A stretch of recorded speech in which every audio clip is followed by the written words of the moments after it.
You have to be careful with not to push too much. Okay, so one thing I have for house check is if you have computers to plug in there's on that like one of the hosts. I should take it, return it. Okay.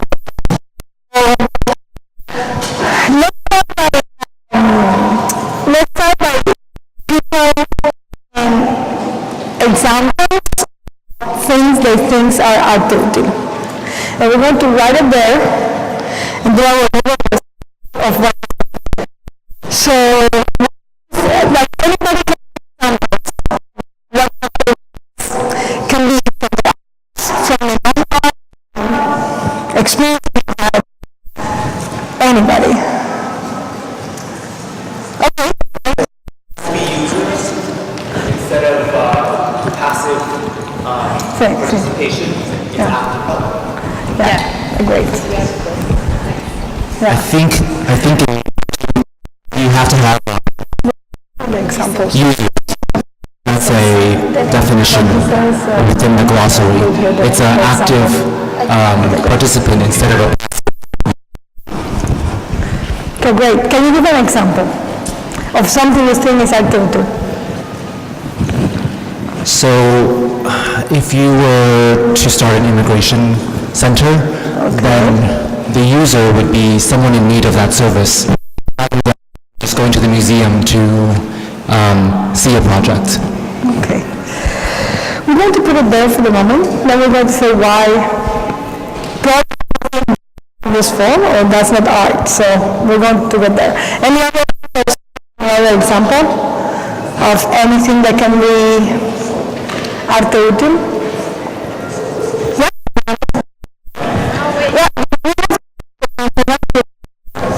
Maybe this is a microphone and this is. You also say your name. My name is Buena, and in some way, it's not like ARTETIL specifically, but in some way, like any kind of corporate marketing or branding exercise with a like call to action that involves a institution asking. So institutions to get people involved, maybe? Yeah, what's your name? Tania. Yeah, when you say just your name, just passing by. But it's not, so that's a way for us to know you, too. My name is Sophia, and I'm not from school. I'm a walk-in today. And I don't think it's working, let me see. The Buena Theater it has been a long-term ARTETIL project based out of Vermont, formerly New York City. Yeah, thanks. Okay, and you have one? Huh? I'm Jamie, I'm from CCA. I think of like the mapping project, the anti-eviction mapping project in San Francisco, which I'm sure most of you know of, but that maps displacement of families and individuals in the Bay Area.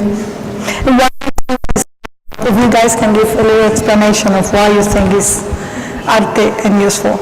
I think maybe just the circulation of issues that are happening. I know in our class we met with a girl who was a part of it, and she talked a lot about how in San Francisco in the Mission there was a fire, and just by bringing awareness to the block where the fire was and how so many families were displaced because of that arson react could have, I mean, people walking past that area probably never heard of the anti-eviction mapping project. So I think awareness and just the continuation of circulation and documentation of stuff like that. Cool. So we had that. It's in the archive. Great. Any? Yep. So. Hi, I'm Rachel. I'm independent. I just met Kenny Bailey at the Design Studio for Social Intervention, working on a project called Social Emergency Response Centers. It's a kit that they're enacting in Boston, and a kind of system for setting up emergency response centers for the social emergency that they think we're in now. People can sign up to have a kit sent to them and host events, and there's like a big roll of posters and all of this framework to build an event around. Cool,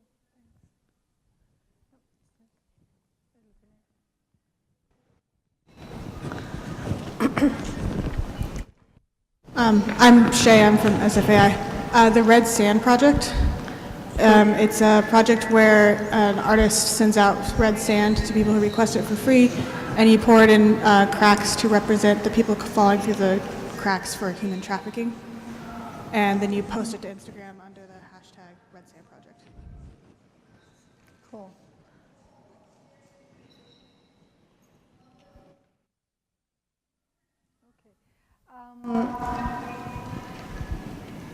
Everybody knows those examples, more or less? You guys are familiar with those? No. Okay. I would like to see you defend why that's art. Everybody who presented, I want to defend why your example was art. And if somebody knows the project, like Bread and Puppet is well known, so if somebody knows one of the projects, they can also step in and, yeah. So Alberto from SFAI. I'm going to talk about the Bread and Puppet Theater because they've been active for a long time, and I think it's a great example of how a community can come together and use art to deal with social issues. The puppets are amazing. They're all different shapes and sizes. And I don't think there's ever been any protest that I've ever been to that there wasn't a Bread and Puppet art project in the front lines. And it just brings children, women, men, all together. That's what I think. Anyway. Okay. It's your time now. No. So with the Immigration Service Project based in New York, I had a hard time understanding why it was art, and that's why I'm taking this class, because it, to me, was not what I understood as what art is. I guess it has like a graphic design. The signage is graphically enticing, and that's about it. So I think I'll learn about why. And I'm from Berkeley, sorry I didn't mention.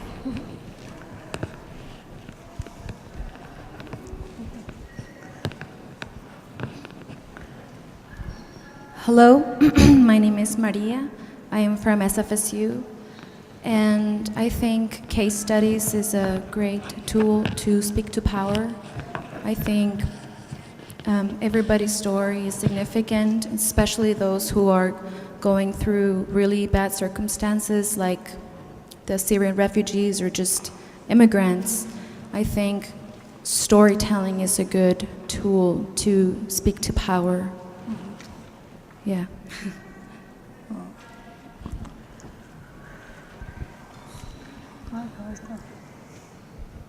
Yeah, my name is Imri from SF State as well. So, one of my favorite projects here was the voting thing, and I think participation, especially in democracy, and I think you mentioned this too, is the performance. So, when there's participation, depending on what that intent is of the project, I think that is art because people perform it and there's a goal behind it. So I could see why there's, it's not necessarily visual, but people perform acts and behaviors all the time, and that's where it could get creative. Cool. Have you seen any project that is not in a museum or is not done by artists? that you think could be arte útil? Have you experienced something that is not defined as art, but people are, like, you see it and you're like having this kind of moment, like, yeah. So, sorry. Hi, my name is Shahriar, and I graduated from CCA, but I think I'm from Iran, so I witnessed a lot of political movement that happened in Green Movement 2009, and there were many political action that took place from people, like ordinary people, that it was really impressive. They started to give each other's awareness, kind of like it was really like a grassroots thing. Like they were like give each other one by one, like information that could just help them go against the government, and they could change the power dynamic. It was really interesting, and it didn't came from the artists actually. Do you remember any specific one, like any specific thing they said or any that really make you? It was kind of like color was really interesting. That came actually was green. That a lot of people who started to go against the government start wearing green, and it didn't came out of nowhere in a way. And then they started to give each other some little notebooks with information that what people can do against, like what people can protect themselves. Or like some people, they were like, open the doors for people to just like run away from the government, or like give solution to each other. So these things like happen naturally, and it didn't came out of art, which was really impressive. Any other example that is not, okay, well, we have to, okay. Hi, I'm Mimi from SFAI. What about Black Lives Matter? Everyone knows what that is, right? What specifically you feel that could be? It's just the fact that a few people started it, and it caught on as a pretty big movement, and I think it really affected how we see ethnicity in this country and how we treat one another because of our ethnic differences. And I think that they really started to influence the way the establishment also treated the various ethnic groups. Cool. And it was inclusive of other people too, other groups other than African Americans. Cool. Yeah.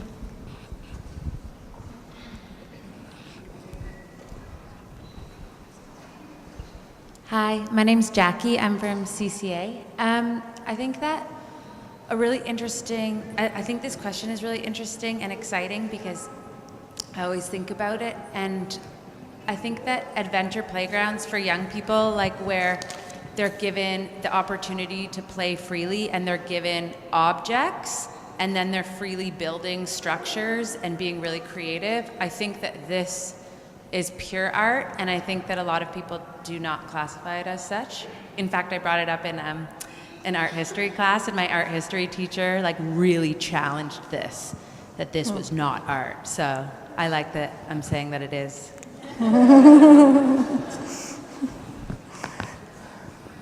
Okay. Hi, my name is Misha. I'm also from CCA.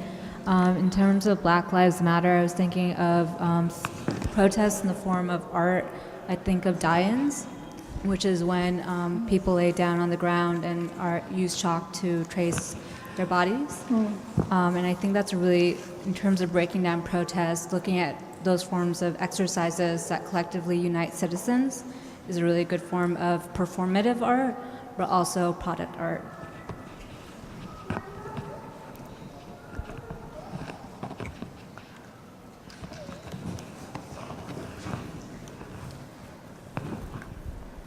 Hi, my name is Jer, and I'm from UC Berkeley. sometimes I look back at U.S. history and I look at some demonstrations and I think a lot of it was really performative in a way. Like, for example, if you look at Rosa Parks sitting in front of a bus, to her it was a protest, but I mean, if you look at it under the guise of art, it's performative, it's socially disruptive, and it served as the catalyst for a larger movement, which was the Montgomery bus boycott. So that's something I think about, and there are many other examples that can kind of fit under this paradigm.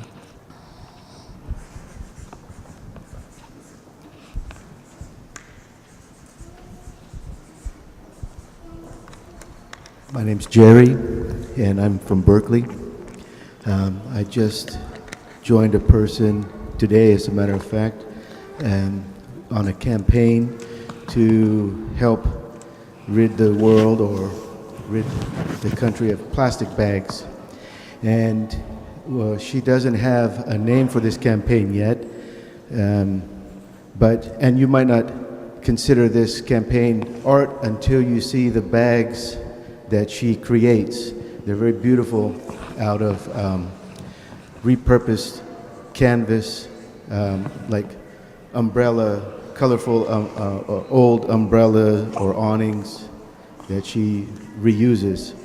And she sent me in the mail 2 beautiful bags today or yesterday, and asked me to kind of help out on the West Coast. So I'm gonna make the bags, or help her to make the bags, and then continue sending them out to people, and hopefully use those bags instead of plastic.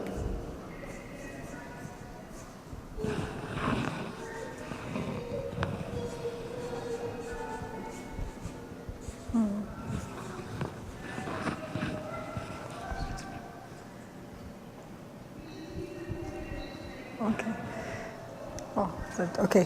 Oh, okay. So we have one. Perfect. Okay. So now I would like to know if you guys can name an actual artwork that we are sure is an artwork. This is in all the art history books. This is done, like everybody agrees. That is, let's say, one of your favorite social engaged artworks. Let's say that. Can people say what they're, yeah. Okay, she can, did you? Nando again. I think like 2 years ago, Robert Longo did charcoal piece of the Ferguson protests. It was okay. Well received, and like it was like on the top 10 list, so it was big. Okay. Yes. We're going to challenge the top 10, but okay, Yes. let's do that. See, sorry. What about Laura Poitras's show at the Whitney that I think was 2 years ago? Not only on her documentary work, but a lot of works, I think, with Hito, Sterile, Kay Crawford, Trevor Paglen, and addressing various forms of surveillance. Hi, I'm Ksenia. I'm from CCA. Ai Weiwei, and his work with the life jackets rescued from Syrian refugees. Okay. You didn't say your name, right? I'm Caroline Senders. I'm a fellow, but I'm not affiliated with any school. Okay, great.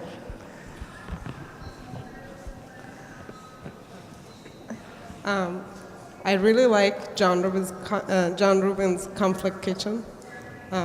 It's really impressive. Okay. Did you say your name before? Yeah. Okay. Shagaya. Yes. Yes. Talk. Recruit 10, I can't pronounce his last name. Tiramanija. A Thai artist, and he cooks in the galleries and hands out soup. Okay, the person behind you, I think. Oh, that was okay. What the other person? Hi, I'm Stephanie. I'm at UC Berkeley.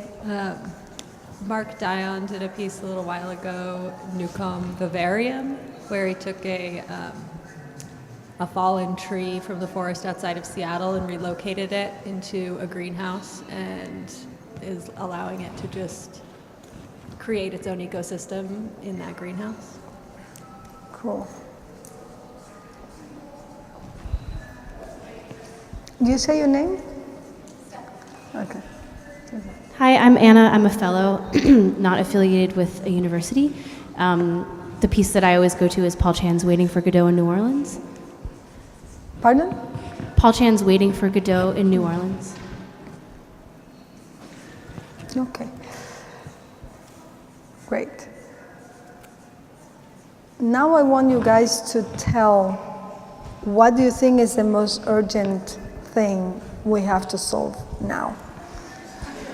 It's only one, we all know the name and the color of the hair, but let's say any urgencies that you think that we have right now. Okay, it's so urgent that everybody frozen. This one will solve everything else too. We can abolish capitalism. Okay, that's the right point. Okay. Yeah, this, sorry. I think this is related but would not be solved, which is institutional racism and anti-blackness. And anti? Anti-blackness. Yeah, and you say your name before? Oh, Sophia. From? Berkeley. Yeah, and you say your name? Yula from YBCA, okay.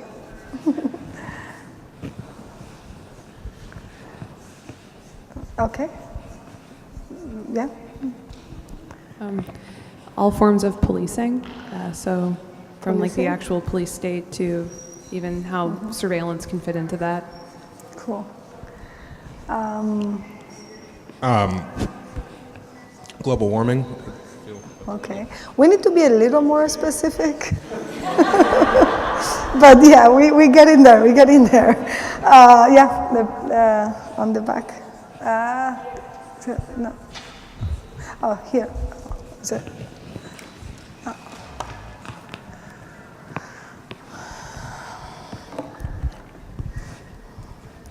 My name is Amina, and I'm from SFAI, and I think divisive politics, whether it's on state level or in the media. Divisive politics. Okay, yeah.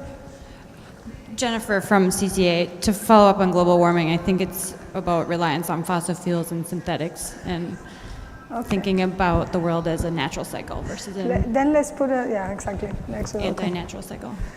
Great. Islamophobia. Would that go in with institutional racism and blackness, or you think as its own thing? Yeah, you wanted to put it, okay, let's put it next, okay. Hi, I'm Maya and I'm from Dublin. And I'm going to state the obvious, but sexism, patriarchy. Okay. Again, will you put that in the institutional racism, anti-blackness, Islamophobia, or, okay, so maybe we'll put it on that same section, I guess. Okay. We don't accept shy people here, just for the people who go on the back of the classroom. The refugee crisis. Okay, refugee crisis. Okay. Okay, great. Okay. Awesome.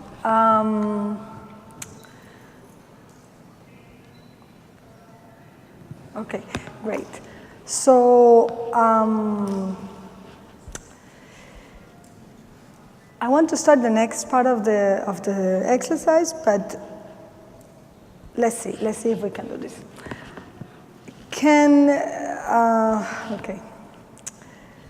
Okay, can anybody who has not speak yet, oh, I'm glad that everybody speak is fine, but some new person can come in and make relations between all those four categories. Like, can they relate one of the first column, second column, third and fourth column together?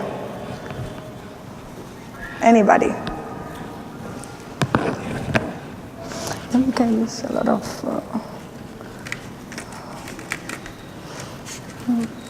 they will have a different color.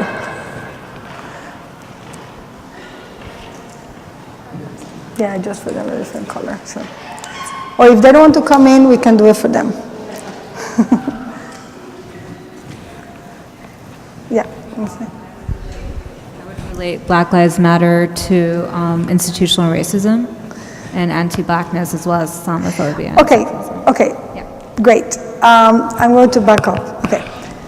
Can somebody relate those 4 columns in a non-direct way? Let's say, if, of course, Black Lives Matter, of course, is going to be institutional racism, but let's try to be around like less direct connection, just for the sake of the exercise. So, for example, okay, let's do it this way. The immigration services, with what you will, okay, go.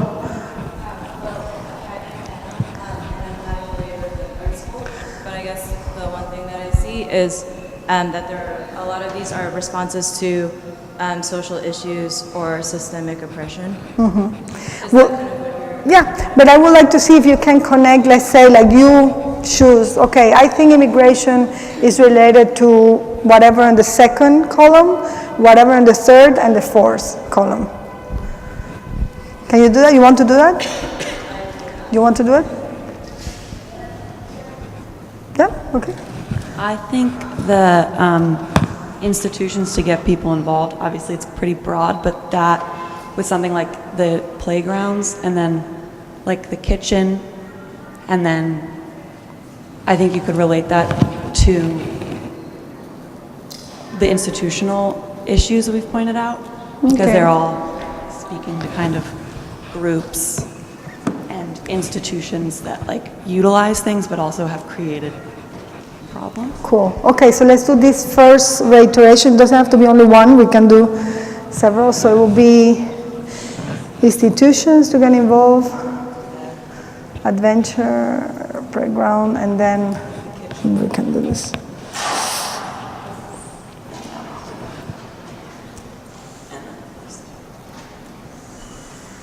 Okay. Okay, that's one. Anybody else has other potential connection? Or you can, I mean. I would consider like the anti-eviction mapping project because of low-income families within Black neighborhoods. We can do different colors, yeah. I don't know. Okay.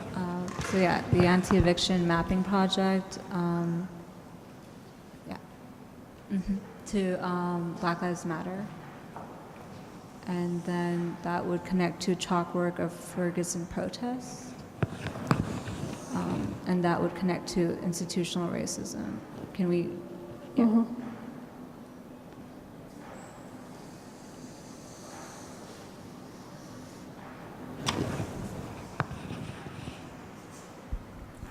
Okay.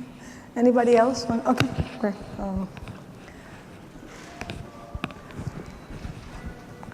The microphone. Okay. Oh. I was gonna do almost the same connection, the anti-eviction project with the Black Lives Matter, but then my last would be capitalism.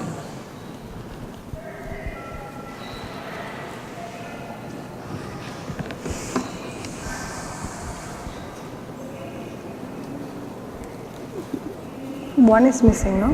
The third. And on the third column?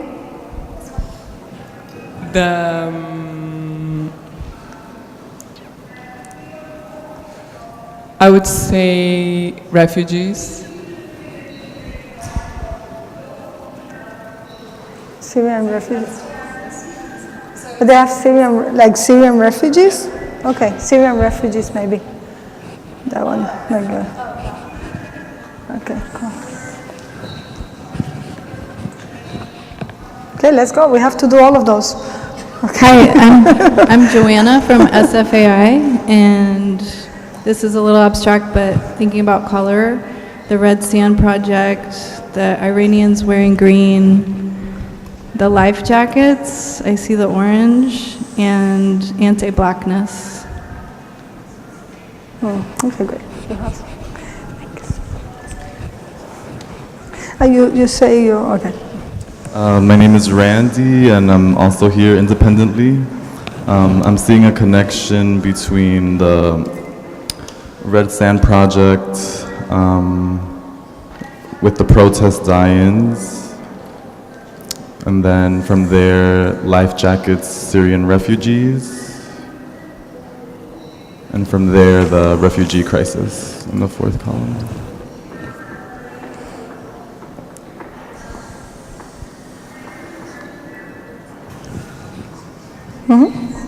You have two people, three. Okay, first. And then you later. Okay, great. And then also you want to.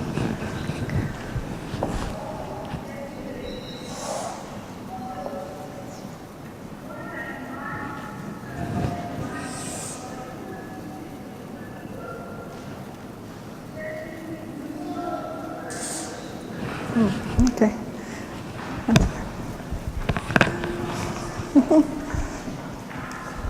I was thinking about shifting dominant visual metaphors and thinking about the bread and puppet theater and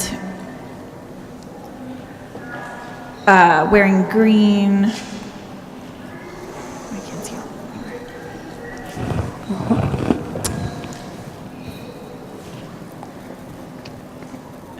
I forget what the third one was.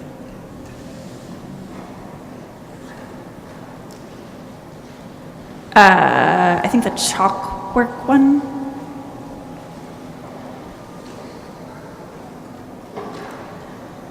And divisive politics, which is an off one.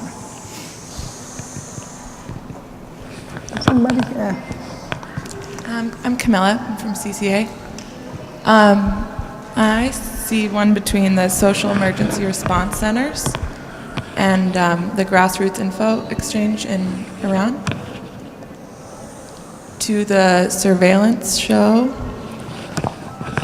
to all forms of policing.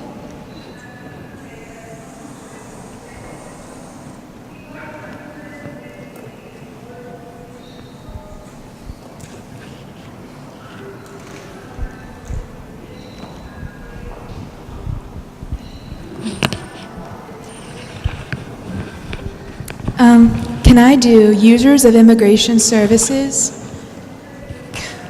connected to grassroots information exchange, connected to conflict kitchen, connected to divisive politics?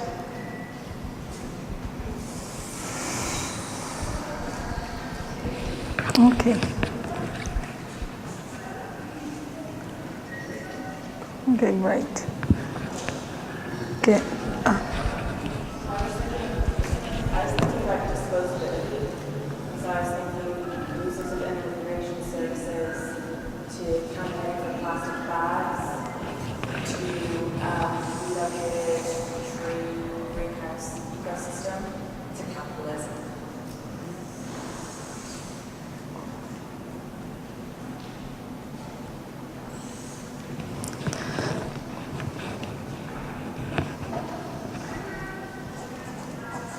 Okay, great. So let's give an applause to what's your name again? Kathleen. To Kathleen. Thank you. This is your first assignment. In a minute, we're going to talk about this. I always start with figuring out what people know and what don't know, and this is kind of understanding where we are in. I'm 10 minutes earlier, but I'm going to start. Is that okay? Is that okay with the people? Is that okay? Can I start? Okay. Okay, so this is going to be the assignment, the first assignment you will have. As soon as I finish doing my presentation, which you all are invited to interrupt and stop and question as it goes, we're going to divide the room into whatever institution you belong to or you come from, and if you are independent, you are, you know. And then we're going to do groups that contains people from each of the institutions, each group. We have a lot of people, so we have to see how many groups can we make. It might be like, I don't know, maybe 10 groups, which is a lot for a class, but, and this is what we're going to do. And let's try not to be in the group with people that you already know. So let's try to meet new people. And what we're going to do is to take one of these connections that were made. That's why you have to participate, because otherwise other people will decide for you. So you're going to be taking one of these connections, and you guys are going to work on an assignment or an exercise on ARTE-ÚTIL. So we'll see. And that's what we're going to do after this presentation. That, as I say, please interrupt, please stop me, and, you know, and we are going to, yeah. Okay, so we'll talk about this a little later. So I think it was, yeah, I think this is one of the reasons why we wanted to do the School of ARTE-ÚTIL, because right now there is all of this happening in a more urgent way than ever, although these things have been there forever. We just somehow feel that things are at stake, which make me very nervous, because if tomorrow they take off Trump, we're going to relax, which we should not.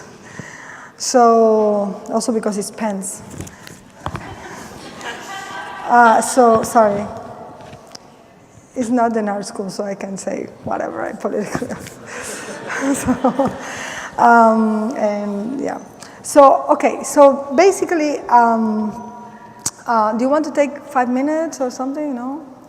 Okay, you guys tell me. Okay, so basically, I'm going to start explaining. It's going to be weird because it's going to be between what ARTE-ÚTIL kind of is and between how I arrived to this and how all of this is happening now with the association and so on. But as an artist, I always ask myself, what is art for? So basically, I think the question has been not so much for whom is the work, let's say the strategies you have to communicate. It has not been so much how it's going to be done. So it's not about the technique, it's not about the kind of reiteration of this desire to communicate.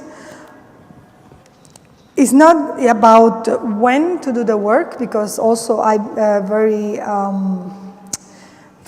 firm believer in the idea of political timing and specificity, so I know exactly that the work should be when it's needed, done what is needed. But for me, it's more what is art for? And I think this is a question that, at least when I was a student, I was missing. Why? Because part of the education is to believe already something somebody decides art is for, and that's it, and then you follow or not. But I feel like today is almost like, almost a duty, I would say, to rethink what is art for. What is going to be the role of art now, in this century, but also in our life, in the life of the people around us? So I think that the main question is, you know, what is the role of art and the artist, therefore. So I'm going to start with something very weird, which is the urinal. But I feel that part of the problem we have is that we have these paradigms where it almost feels, in an even comical way, that art is whatever you take the uses of. Like if tomorrow I take this computer and it's not functioning as a computer but hanging somewhere, that's art. So I really debate and question this idea that because it has no function, it is automatically art. So let's start by that.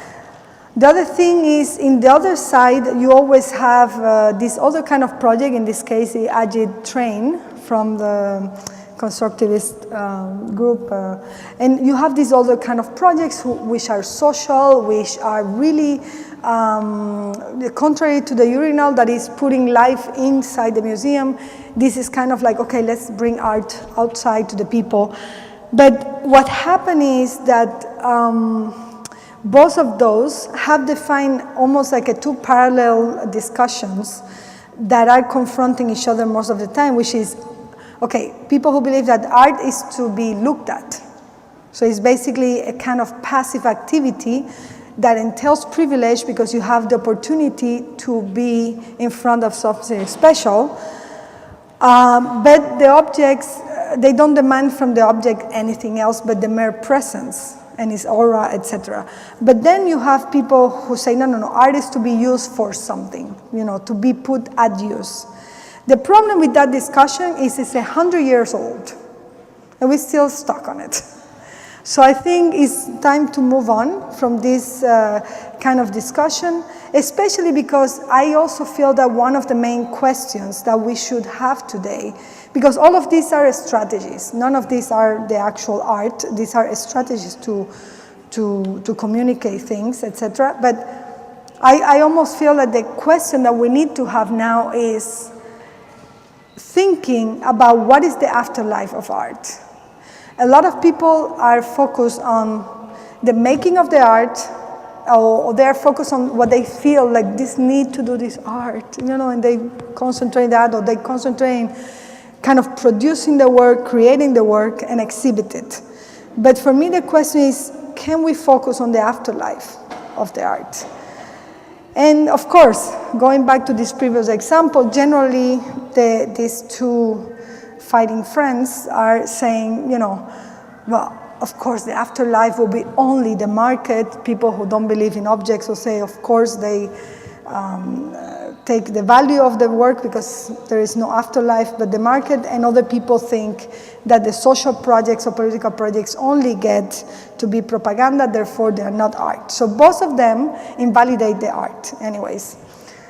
But I also think that most of the people who are not in the art, they access art through design, which is interesting because so there is this new kind of trend or practice in which a lot of artworks are very visual, are very Instagrammable, some of them, and actually the afterlife is the living in people's lives through design, meaning through being part of the cup design or being part of a wearable in this case, etc. But what does it do to the work? That's also the question, And I feel like what we have to do as artists today is taking control of all these cooptation processes that are done to our work. Like an understanding that the work we do is going to have kind of an erosion, is going to have some dateness, you say, when something gets dated. So it is going to lose the impact, the previous impact. And I think it's important that we as artists take control of this afterlife and how we want the art to enter the life of the people. So, as I say, in face of fear of low resolution, meaning in the fear of many artists have that the work will lose the message, especially what we're talking today here, I think we need to focus on a slow art. We already have a slow food, so we can do slow art. What I mean by slow art is that a kind of art that generates an ethical ecosystem. It's an art that takes the time that is needed to enter people's life. So, and of course, that means that the work cannot respond to the quick, easily tiring and bored life of the art world, but it has to enter in the life of the social temporality of life. So what I mean by ecosystem is also the idea that especially the work can constitute not only a single experience that you enter and exit easily, but also can become a way of life. You know, how can the person enter this space that is the art and can see themselves behaving differently and being differently, but also seeing themselves different, but then seeing society different way. So how can we create an artwork that create a whole ecosystem, a kind of, you know, where things function in a different way? And this is why I think this work that actually Lucia is part of responsible for that, because we had a discussion, Lucia, but also Claire Bishop, we had this discussion about where is the aesthetic of this kind of work. And I think in order to have this kind of ecosystem, the aesthetical value should be in the ethical value. And what I mean by ethical is not this kind of moralistic approach where everybody agrees this is a goody-goody thing, you know. I'm against the goody-goody, so. Or everybody feeling well, you know, together. It's more, it's more about how can you challenge people's learned behavior? How can you challenge the language by which we approach what is happening? And also, how can we substitute what traditionally we have in art, which is the aesthetic shock, you know, when you have the aesthetic shock in front of a work, by an ethical shock? Can we have an ethical shock as an aesthetic value? So I think that's, you know, part of that. So, and of course, in this case, sí, dime. Yeah. Yeah?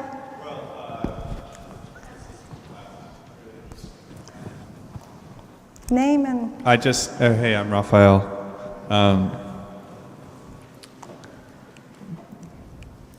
In regards to replacing aesthetic shock with ethical shock, do you think that that's possible? I mean, it seems like they're on different planes, just in the sense of one is so visceral and the other is so slow and maybe cannot be absorbed in the moment of a shock. Mm-hmm. I think, absolutely, I think the shock is a very specific experience where, yes, you can absorb later, etc. But I do think that part of the traditional teaching of art or the traditional vision of art is to precisely separate these two. Separate the ethics from the aesthetics, in the sense like what you've seen is an autonomous artwork that is really related to its own world and its own, you know, faculties, you say. But in this case, you can actually, for example, I always give this example because I think it's clear, at least for the United States. When you see the work of Rolling Jubilee, where they bought, you know the work, right?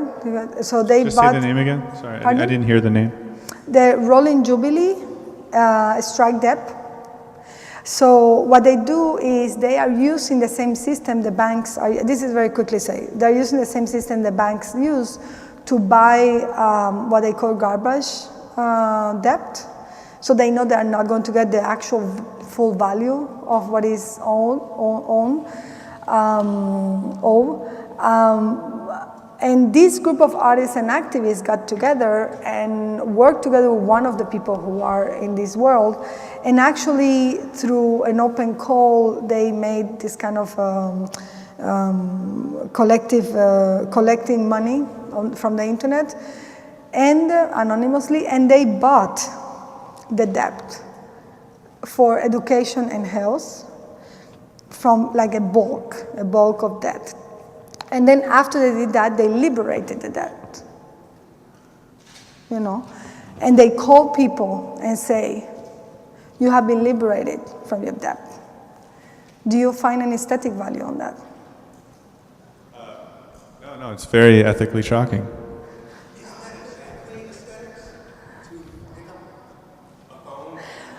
I don't, yeah. Yeah. I think maybe I should not have used shock, but okay. But I think what is the aesthetic experience is not the action of calling, is the actual generating a gesture that make you think that yes, things can be done differently. That they are, because part of what happens is that we are used to think that the things are like that because that's the only way or the best way or the historical way, and then that's very hard to change because you're like, okay, it's impossible. But by doing that, several things happen. The first thing that happened is like you all of a sudden realize, wait a minute, things can actually change very quickly, very easily, not very easily because it's hard work, but I mean, with a gesture like that, by changing things that are completely absurd, you know, and completely unfair, that's, for me, the aesthetic is in that, is in the moment, not in the calling the person, which will be probably, if you locate the aesthetic in calling the person, we will be talking about social engaged art. But if you talk about arte útil, the moment of aesthetic is when the person realizes that it has been, let's say, in a system that makes no sense, and actually this way is the way, you know, it's a way to change it. So the location is in that realization, and also in the, more in detail, the manipulation or the use or the changing of the benefit to these people instead of the banks. You know, so I think making that transference and that shift is what make it ethical. So yeah. Okay, is that good? Did that work? Okay. So this is one thing, and the other thing that I feel that is something that I feel is extremely necessary, especially now, is understand that art should stop in a way to reacting. I mean, I think personally, I think all arts should live at the same time. But okay, we are defending one specific way of doing art, and. For many years, I was like, why is art, social or political art, always following something, always reacting, always like reading the news and like, oh, this happened, so let's make a poster, or let's make, why can we analyze and understand the system in a way that we can anticipate what can happen? And then do the art not for exactly right now, but for a little before. Like, let's not wait for the deportations. Maybe we can do something before they're going to deport the immigrants. You know, like, why do we have to wait as artists and react? I think this is something that we actually can do. Yes, and actually, in that sense, we can do a kind of art for the not yet. Let's do art for what is not yet happening, but you know is a potential problem coming on, or the what if. You know, these are two different things. I think that not yet is kind of a more, you know, is more in the conventional tradition of like imagining something and, you know, and position yourself in this imaginary. And the what if is not positioning your action, but positioning the people that are part of the work in a situation of what if this was different, what will you do, you know? And in a way, it's a way to prepare people for what is coming on. And if it doesn't come, great, but, you know. And the other thing is, of course, acting before something happens, of course. So I think there is a big difference in this process, which is, it's not about, a lot of people, when we talk about arte útil, I'm like, well, the first reaction is like, do you mean I'm not useful artist because I don't do arte útil? I'm like, no, you are useful. Art can be useful in many ways. But what we mean by arte útil is, and that's another thing that we think a lot of people react very badly also because when we saw the urinary versus the train, a lot of people feel that there is more freedom in putting the urinary in the gallery than to actually work for the people. And rightly so, a lot of governments have tried and have succeeded in instrumentalizing art for their own good, you know. But what we think in ARTETIL is like, it's not art to make things work better. We don't want to improve the way things are. We actually want to change what is going on. So I think that's a big difference also. That is why I think a lot of times it's important to understand that the tradition of using art as an awareness tool is not ARTETIL. Why? Because to use art as an awareness tool or as a mobilizing tool is one step towards ARTETIL. But sometimes we stay there, and this is one of the main differences probably. Like usually when you see art that is political or social or activist, or many times it stops into the educational aspect of making people aware that this is happening, and that's it. And it feels like the mission is accomplished, let's go. And this is exactly that point, after people are aware, this is when ARTETIL starts. You know, so this is, well, we just say that. So another thing is, it is very important because many times people, because we are in the neoliberal world, many people confuse the idea of usefulness as efficiency. So it's not about being efficient, it's about being eficaz, we say in Spanish. So efficacy, how you say in English, no? Efficacious, okay, so this is a mistake, we're going to correct it in English. So it's not about being efficient, but to have some, you know, consequence, some actual, yeah. I want to give a little quick history, how this ARTETIL thing started, just because when I was preparing, people in the team say you have to give some background. So I did this project, Arte de Conducta, and from 2003 to 2009, and it was in Cuba, and it was very specifically happening as a way to respond to the highly commercial commercialization of art, and how a lot of artists start leaving the more political and social for the commercial life.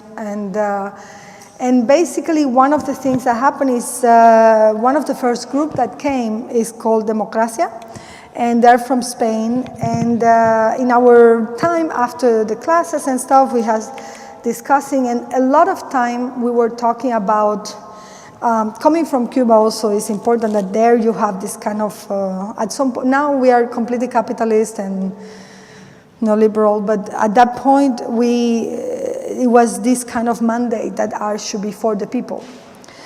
And we start talking, at some point we start talking about, we want art to be useful, you know, and then we came up with this idea like, yeah, el arte útil, you know, and then we say, okay, great, we invented some concept, arte útil, that's great. And I am into inventing concept because I do think our lexicon in the art should be changed, and we start using new words. So that's my, so there we invited a lot of artists who were doing political work. We were examining ways of exhibiting work. We did some participatory works as well. Yeah, you have a detail. And then the idea of arte útil got into my head, and I said, yes, arte útil, this is great, this is exactly the way. And basically the logo of arte útil is an A that is turned, so that's what we want to do. And then I went to Colombia, for the Colombians in the room, and I did this performance that was, that's another story, we can talk about it another moment, but basically it is a behavior art piece where in the middle of this conference by all the people from the conflict, a person came out with a tray of cocaine for people in the audience to use while they were talking about the problems in Colombia and the table. And of course, it got a very big reaction. It was a lot of people criticizing. They wanted to put me in jail, everything, whatever. And then I had to, I had to present in the panel discussion 3 days later. And in the text I read, I ended with the phrase, we should put, the moment has arrived to put the urinal back in the bathroom. So I just say that and I just write things and forget. And then one day in the audience was Teddy Cruz, which is a great artist too and a great thinker. And he met Tom Finkerpearl one day for an interview for a book he was doing, and he mentioned this phrase, and Tom liked it, and Teddy, with a very rare, only one time in my life this has happened, modesty, didn't take credit and say, no, that's not my idea, that's actually something Tania said. That's very rare in the art world, but he's not part of the art world. And then Tom came and asked me, and I said, yes, and this is actually a series of work I want to do, and then we actually put this in the bathroom of the Queen's Museum. And also Van Abbe Museum at this moment, and we want to put it everywhere. So the idea for this is like you can pee on it and it's still art. So basically, after this, I realized, okay, I want to span this idea of what arte útil is and all that. So I realized how can, and of course, this is me talking, but all of this has happened after a lot of conversation with a lot of people, some of them already in the association, some of them critics who did not like this idea. And sometimes I really like when people don't like my ideas, so it helped me define and redefine, be more specific. So basically, as an artist, I say, how can I make arte útil a conversation that I can share with other people? Parentheses, propaganda. You know, and I say, okay, how can we fight in a way this market that at the time I was living in New York and it really felt oppressive, basically. Because if you're not in the market, you almost feel like, you know, the good artist or something. So I feel like, okay, this kind of ridiculousness that there is a path that to success that is only one, I wanted to fight that. And I say, how can I do it? So I say, okay, if we take arte útil, what are the elements we can use to share with people? So when we were doing the Van Abbe Museum exhibition in 2012, we started talking. I had so many ideas, and they were very clever and say, no, let's do one of those, because there are many. So basically, we wanted to start with the archive. Why? Because we wanted to demonstrate that arte útil exists. You know, that we had now 256 case studies. So basically, we wanted, the first step for arte útil was to tell everybody, hey, this is here, it has been here forever. We even have case studies from the 1800s. So we even think this is coming from, has a long history, a long art history. Then the archive is, let's say, the proof. Then we wanted to do an association because during the course of my travels and so on, I have seen a lot of people doing this kind of work and they didn't know each other. So I was saying, do you know the work of Sophia? No, we don't know. Okay, so, you know, back then the internet is not like now so easy, but so we say, okay, if we have an association, meaning if we can put all these people talking to each other, maybe we can advance even more this conversation. And also, to be honest, it could be, I mean, sometimes it's hard for people doing this kind of work to have institutional recognition and so on. So we say maybe it's also kind of support group, but also a way to have projects. If we know about somebody doing a project, maybe they can take it and so on. Then the museum. A lot of people have say, why the museum? Why, if you criticize the institution, you want to be in the institution? Well, I want to infiltrate the institution. Because by infiltrating the institution, not solely, because I think the projects have different arms, and is, you know, but by infiltrating the institution, we also have forced this conversation to be part of curators, you know, the collection in the museum, the programming, and the way they have approached art. So basically, this is, you know, this is also part of the strategy, and we're going to do the Museum of Arte Útil second stage next year in Toronto. So you are all welcome to be part of that, or, you know, let's talk about later. And the school, of course, is this because, at some point I was talking to people and I said, you know what, we actually need a school of Arte Útil so we can actually discuss this and, and have the young generation carrying the flag because we're getting tired here. No. And then the office. The office is a project that came out of the archivist, Alessandra and Gemma, and also Mima. Alistar, which is the idea of bringing Arte Útil office to different places. And that doesn't have to be inside the institution, it can be also in the street, in neighborhoods, so on. Why? Because we feel that the information that we have in Arte Útil can be used by either the community or the artists in the same way. So finally, we decided that the museum, okay, let's do just the archive because it's a lot of work. And then we decided to do, the Museum of Arte Útil. And it was very funny because Vanabe Museum, we took the and we used use. At some point we were calling it museum instead of museum, but okay, so this is the Museum of Arte Útil. And of course, we had one situation that was quite tricky. In the middle of, the institutions always like the solo artists, etc. So in the middle of this, like, okay, Tania, Arte Útil. Then we discover that I didn't invent Arte Útil. So basically, of course, especially with Alistar and the group he was working with, we actually, we can start philosophically going even, Kant and all that, but let's be less extensive. So this idea of the lectures on art, relation on art to use, the Ruskin, but also actually Claire Bishop in one of our conversations told me, do you know about Eduardo Costa's work? And I say no. And the actual work made in 1969 is called Arte Útil. So after being a little I'm a bad artist moment, I say, no, this is great because that actually proves that this has been going on, And then we had this weird moment in the show. We were actually installing the show and we received an email of a guy, a curator, a German curator. Yeah, ¿cómo se llama? Yeah, Alessandra Cesar. So a German curator who emailed us in the name of the artist who was very happy to be part of our exhibition of Arte Útil. And that summer I just did a workshop in Austria and I'm saying, this is one of my students making a joke because we had no idea who Pino Poggi was, unfortunately.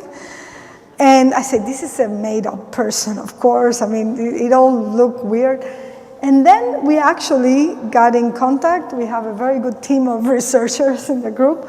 And actually, Pino Poggi not only exists in his 80s in Italy, in the middle of, outside of the city, but actually, he actually wrote manifestos of Arte Útil in 1965.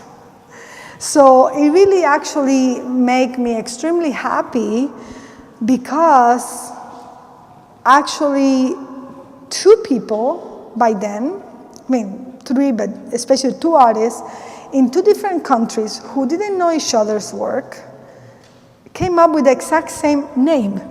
In the Italian it's Arte Utile, in Spanish it's Arte Útil. It's the same exact, I was very fascinated.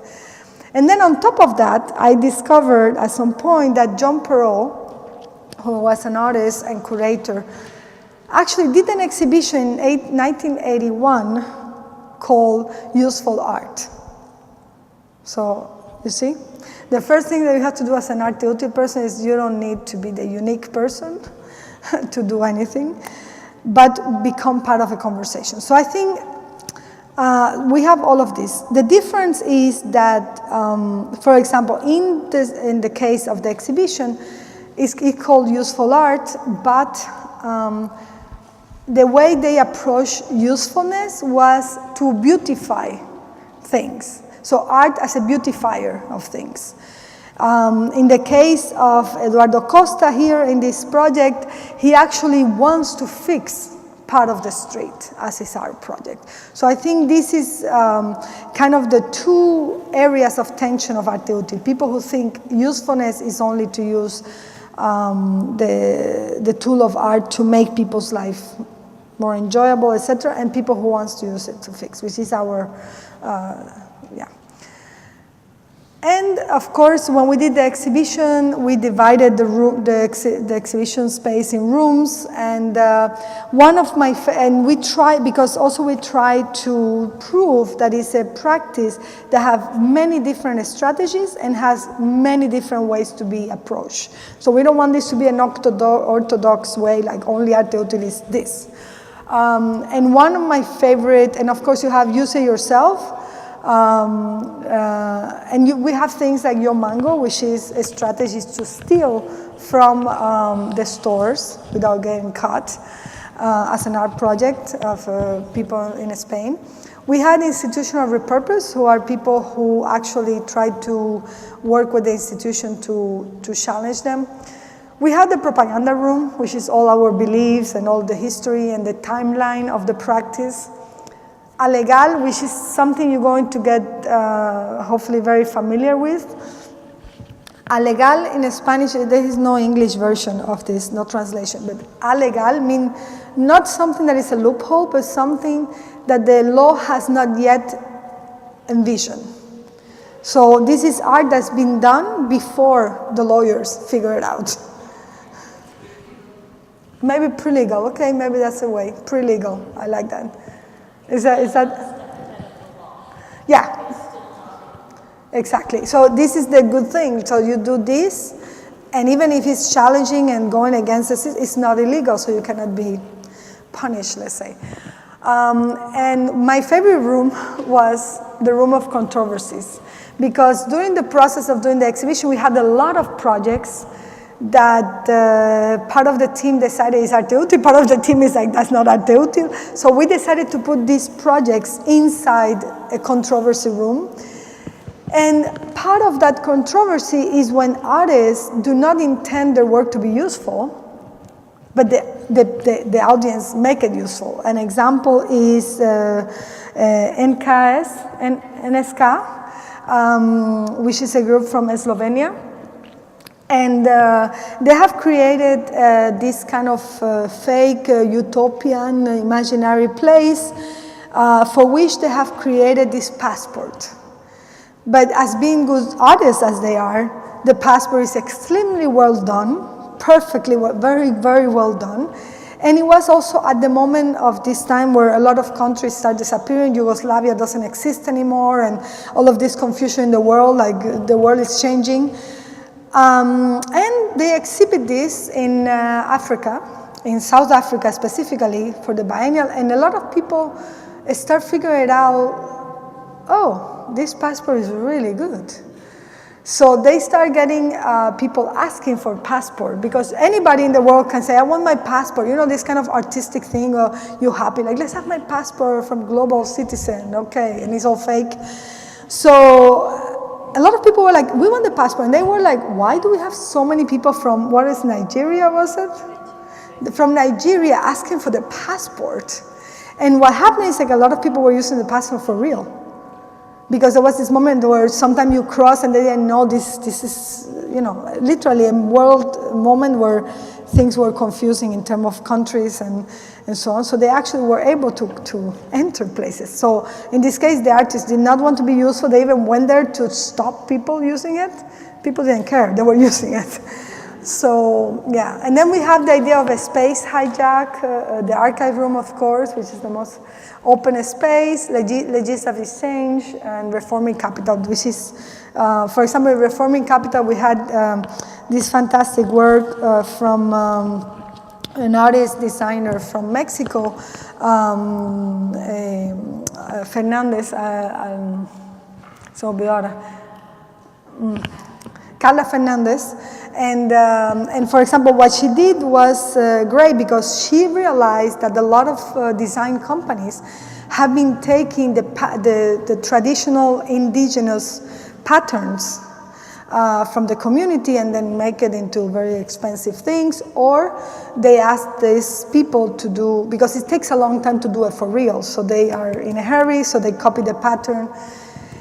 And then the community, the indigenous community never get anything out of it. So she decided to work with the community to patent their historical designs, that they could not be anymore stolen, basically. And I really find very interesting because she used this kind of very modern, abstract idea of ownership for something that is really, basically craft. So another thing we did is for the exhibition, I didn't want a kind of a guide for the show, but the idea of creating a book with a lexicon, this idea of navigating the exhibition through new words or new concepts. And we commissioned that project to Stephen Wright, who created this wonderful book.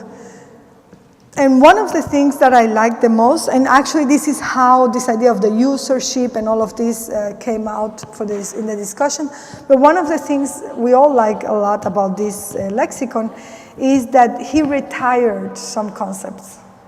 So he decided that some concepts should be not used anymore to talk about art. And I think that's pretty nice idea. So basically what happened after all of this is, of course, the artist become an initiator, meaning that you don't own the work. You only kind of generate the work, kind of start an engine that hopefully continue on its own later. And also that changed the way we talk about ownership. I think one of the big challenges also in social engaged art is that to who the work belongs, who owns the work, and therefore who benefits from the work. So basically, of course, the expectation becomes a user, which is something we have to discuss here because it's not user in the sense of the gaming culture, especially here in San Francisco and the computer, but it's more about empowering the user. And of course, a museum will be a civic space, which is very easily said, but it's very hardly done. So yeah, so very quickly we came up, something we're going to discuss later, we came up with a series of criteria because at some point we say, well, how can we choose this project, no? And then we came up with this kind of criteria. So basically, what we want ARTETIL to do is to propose a new use for art in society. So we want art to be seen as something other than it has been before. Use artistic thinking to challenge the field within it operates. Why we say that is because a lot of artworks get pleased, very extremely pleased, by just either taking something out of another field, whether biology or engineering or something, and just bring it back to the art world the same way they did with the urinal, and everybody's happy, in part because we are all ignorant and we didn't know that was happening for 40 years in biology or genetics or whatever. And I think part of the challenge of ARTETIL is that it should be something created that also influence both the art, but also the other field that is addressing. Of course, respond to current emergencies, operate in a one-on-one scale, that's very, replace author with initiator and spectator user, have practical beneficial outcome. Oh, I think we cannot see the other ones. Oh no, 1 second, let me do this. This is too small. Oh, okay. I put too many spaces. So, okay. So basically, operate, and then have a practical and beneficial outcome for its users. This is very important because, as you know, of course, a lot of social engaged projects and relational aesthetic projects looks really beneficial, but to be honest, when you start dishing a little bit, the only person who benefits is the artist. So the idea is not to do an artwork like when one of the open calls that we did for the archive, somebody sent a project and say, because this will benefit my career and I'm going to have a show in the Van Abbe Museum. We're like, okay, that's not ARTETIL. That's you being clever. But on the other hand, we included in the exhibition, for example, somebody who was an immigrant who was looking for refugee status, and by having the exhibition at the Banave, that will help them, that artists who didn't have papers, to get the papers in Netherlands. So that was ARTE for us. So yes, it's very important that the people who benefit are the people for whom the work is done and the users. And for this also in the archive, we did something that actually created a lot of surprises, which we decided to certify. Internally we call it certify the project, which means not talking to the artists, who are sometimes very good at creating a beautiful narrative about how good the project was and how many benefits it had, but actually talking to the producer of the work or the people who used the work. And that was a big surprise. Some projects that we were like, this is arte útil, like it's amazing. Then we talk and they say, some people say this never existed.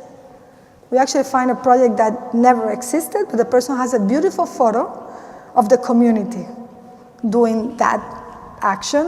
And we were like, okay, excellent. So this is also a difference between social engaged projects or art as it is and arte útil. Like maybe it's okay and it's plausible to do a beautiful photo that looks like something is happening, but that's not arte útil.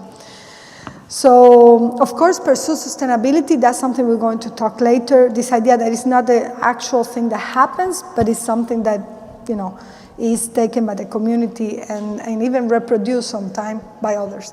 And the idea of reestablishing aesthetic as a system of transformation. So that's part of it. So basically, one of the most important aspects of this practice is that we don't see art as production. We see art as a process of implementation. And that, I feel, changes a lot the way in which you approach art, because when you focus in production, of course, people are props. Of course, it's okay that it doesn't have a real impact on people. Of course, the important thing is how well it's done, what is the process of making actually that happen, no matter what. And in Arte Útil, we want to implement ideas. And in the implementation, one of the things you sometimes find is like, your idea is not suitable, it's not good, and you should change it. Or maybe say, maybe this work should not be done, and you leave.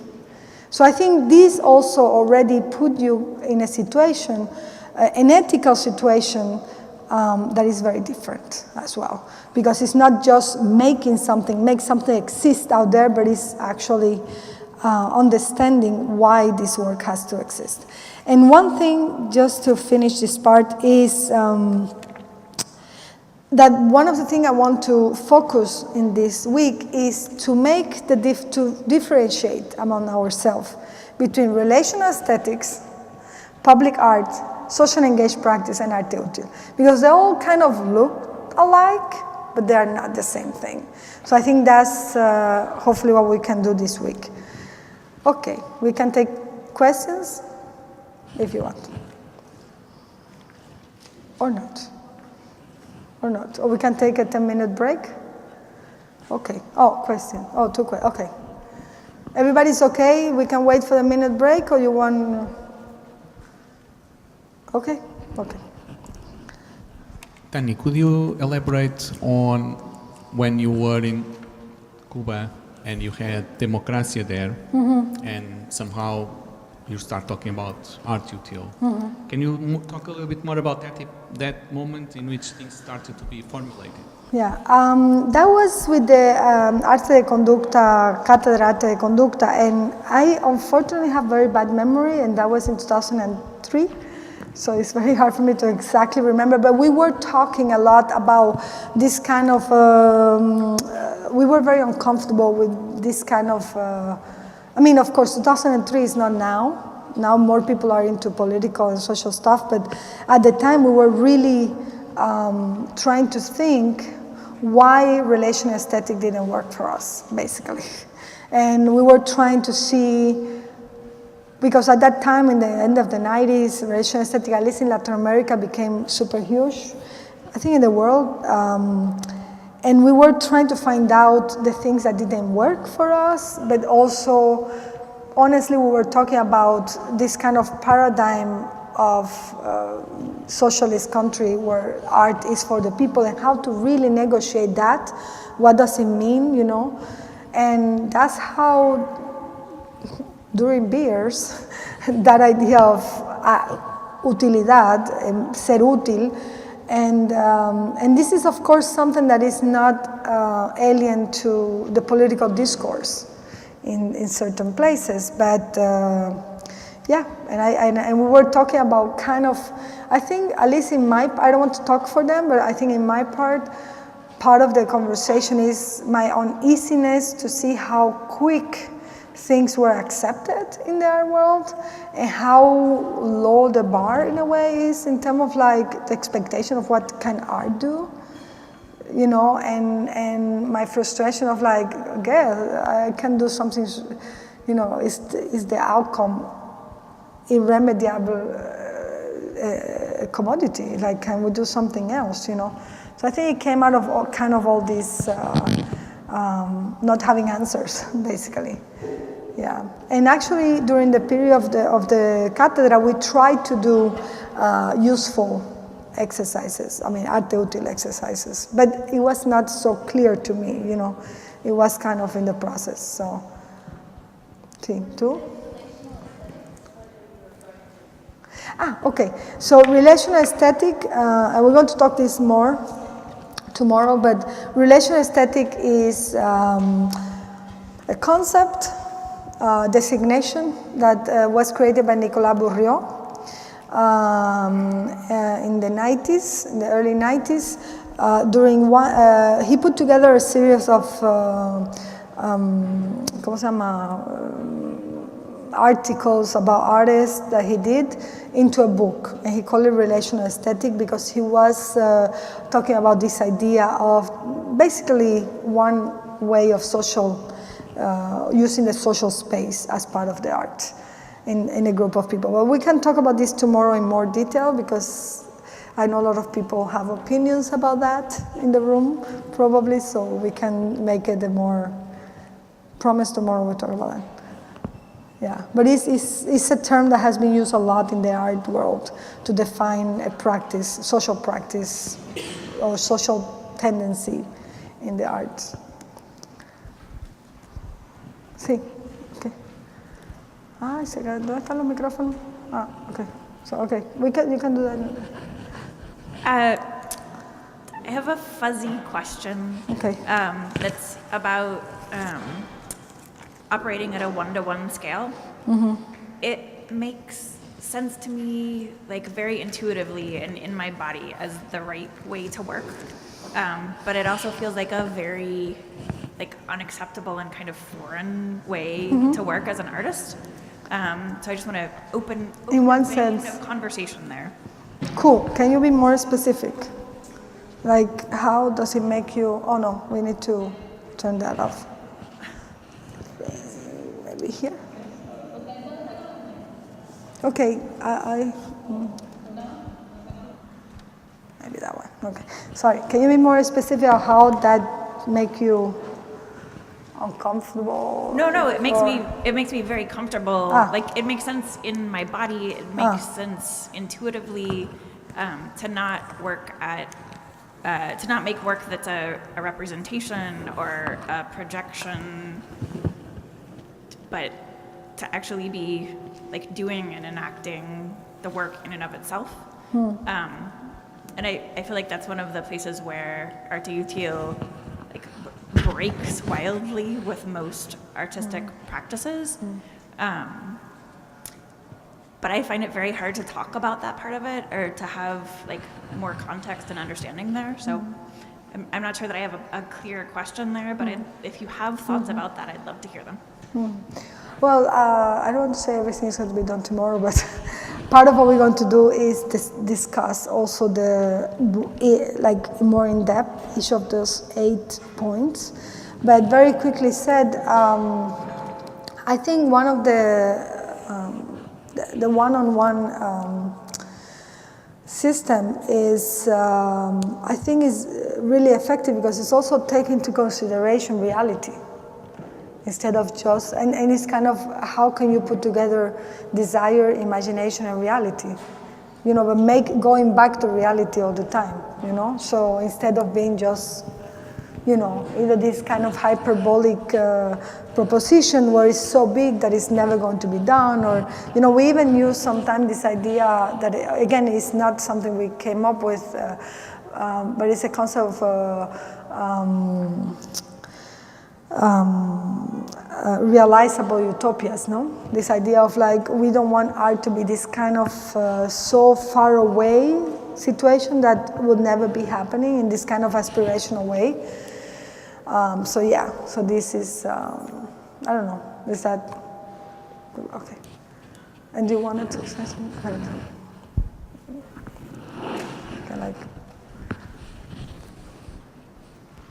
I guess I was thinking about what you mentioned about the ARTETIL projects having practical beneficial outcomes, and I'm wondering, I mean, I'm working mostly with like choreography and movement, and so I'm curious to know if the projects necessarily, like they have to entail like something like a tangible thing that people have, like there's an immediate impact, or does it also take into consideration like things that aren't really measured, like mental health or like sanación, or like those sort of processes that occur over time, and or is it like a combination of both? And, yeah, no, I think it's kind of a combination of both, but I feel, and the other ARTETIL people can contradict me, but I feel that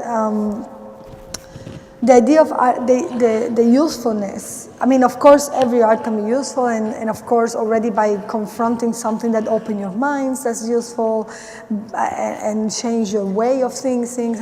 But I feel like the operation of the art has been for very long in the head, you know, and it has been located, the usefulness has been located in the head, like in the kind of untangible emotional world or intangible psychological world, or this kind of, you know, it almost feels that that's the transformation that is legitimate in a way for art to do, but I feel it's a limitation.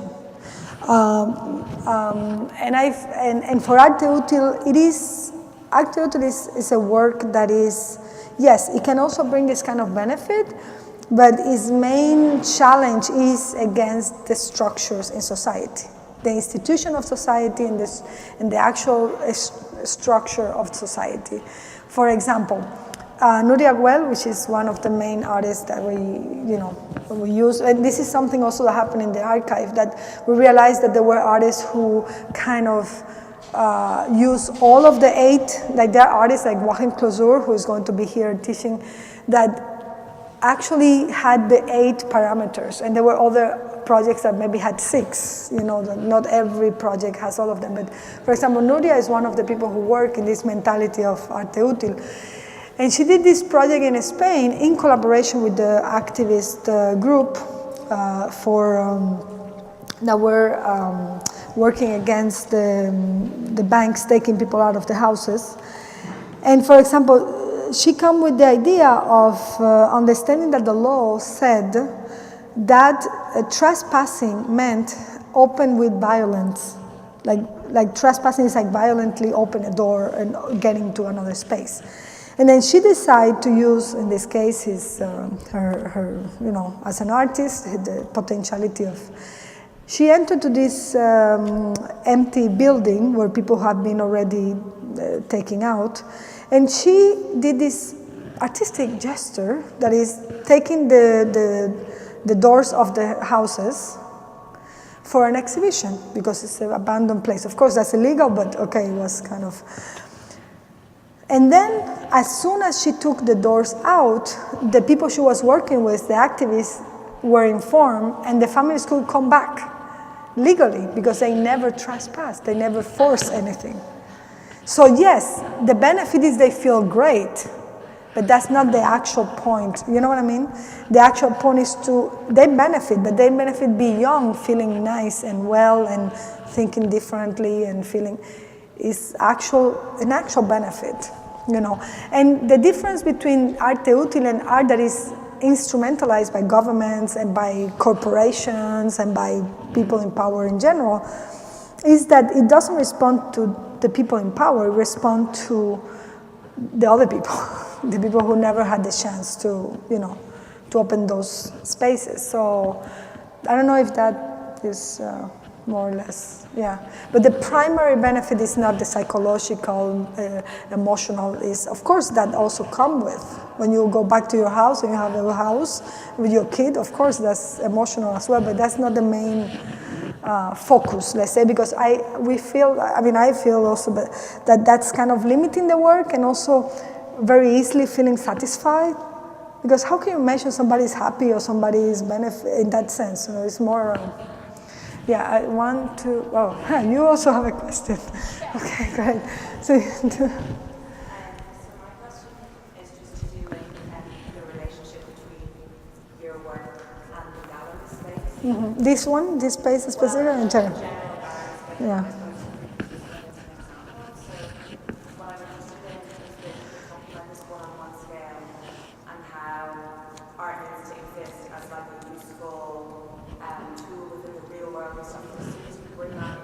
You're limiting the audience, you're limiting the users, and it's a very like elitist realm that we're all existing in. So I suppose I'm wondering how you negotiate that, and also how you negotiate then the relationship, the language that you use around your work, talking about yourself as an artist and where you find your funding, like you're finding it from art institutions, and how like the relationship, how you have negotiated like and prevented your work being instrumentalized by the institution, and you know how you found that relationship there. That's a good question. So well, all of them are good, but that's so this exhibition is an exception because since 2010 I decided not to do any more exhibitions in art spaces as a way to force the conversation. People who want to work with me, they had to go outside, they have to engage with the community, and it's a way also to force the institution to create this hopefully long-lasting relationship with the community and so on. This is an exception because I really trust Lucia, and I felt that I have done this for a long time, and I needed a pause to think what I'm doing and see what is my next steps as an artist. And I feel like a survey show is a good format in part because of the, more than what you see is all the discussions we had in order to arrive here. So that's an exception. But other than that, for example, the fundings. I mean, unfortunately for the work, because the work sometimes suffers, especially when you're working with other people, yes, I use my name to take grants and so on. But it's not as easy as you think. Like I, for example, applied for a Rauschenberg grant and I didn't get it. So that doesn't mean that I will get everything. And it's not an easy life either. But yes, I do try to see consciously if we can deviate, the fundings for subjects that I feel should be paying attention to or should be part of the conversation in the arts, not only in the activist world and so on. So, and also it's a way to not defund the small resources people in the activist world have. So it's a way to say, okay, let's add instead of take. So I think sometimes that creates a lot of contradiction because you use your name for that, then the institution wants to use your name to legitimize the project, and then you work with the community. So this is always a headache. But it has been, more and less successful depending on the project and depending on the institution and how steady they get. But for example, and also the press, many times they're like, oh, they want to talk to the artists, And I was bringing the community and saying, no, I want to talk to you. And it feels like these things still happen. And it's because I come from a traditional art world and I've been 20 years doing this. I mean, if I come from another place, maybe this would not be expected. But Yeah, so this is part of that.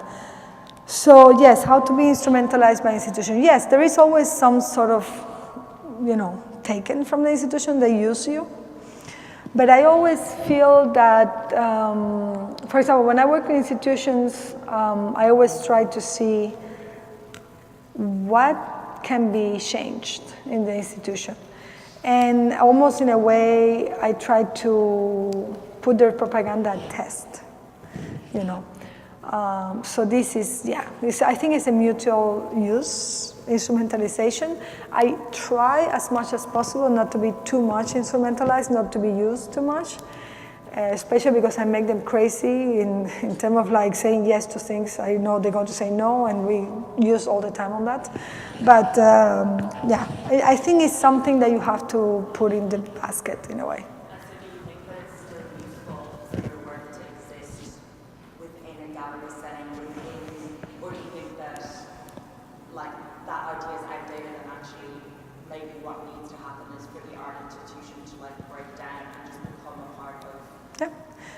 For example, the fact that, this is a great institution, they're trying to do like civic engagement, they have all these people who are really, doing amazing work, but the fact that you go to museums in the world, except like Louvre or whatever, like this kind of encyclopedic museums, maybe, and the spaces are empty, So in this case, for example, I came several times and I said, okay, what I want is to fill the space with people having discussions. So either on this or also in immigration. So it's more about that. I personally don't feel so comfortable in that set. I prefer doing things that are actually, personally, I prefer to do things that nobody knows is art and they're not so sure is art. Then I'm happy. But okay, here we're doing this because it's updating, but yeah. But do you have a question? Okay, one of the active, Alessandra, one of the archivists, okay. Okay. Can you remind us why it's important to become an initiator instead of being an author? Yes, I think, and again, hopefully all of this will unveil, open up during this week, and also the individual meetings and so on. But I think it is important to change this concept because the expectations and the idea of entitlement that people have when they think they're authors. First of all, to be an author goes to exactly this kind of entitlement that you own and you benefit also, and you are the one that take credit for something that you do, no matter who else is part of it. Like you have artists who have a studio maybe with 15 people working for them, but that's the artist, that's the author. And why don't you take credit, so, and of course in this case because there's production, so it doesn't mean it's the author, But I feel like this idea of initiator is important because first of all, you don't complete the whole work and the whole idea until it is put at test in the community or in whatever thing you're going to do. For example, and also because not only no inspiration, because that's not, but the information comes from. Sometimes you think that the author, an artist, is in the bed looking at the ceiling. It happens a lot, and then you have an idea. But if you are doing these kind of projects, you might do that, but the information who lead you to that is not yours. It's something that you have created through working, for example, in this case of Nuria with the activists, who telling her all the laws, or a lawyer they're working with. So I feel it's dishonest, let's say, to take the full credit for something that actually is not the product of yourself, and sometimes not even the product of your creativity. Sometimes it's actually somebody in the community who say, why don't we do this? Because that's what we need, because that's the other thing with the one-on-one. It's also a way to put things at test, and also the idea of hopefully that the project continues without you. So the artist is just somebody who put a seed, who uses all the benefits of art and all the resources of art to put something in motion, and hopefully that is taken by other people. So the meaning of the work is not given by the artist, it's given by the people who are doing the work, or, yeah. Okay. The break? Okay, yeah, I could see the people needing break. Okay, so see you in 20 minutes. This is a 20-minute break. Okay, great. Actually, no, this is, well, it's 7 o'clock. So maybe 10 minutes, because it's 7 o'clock. 10 minutes? Okay. 7 o'clock.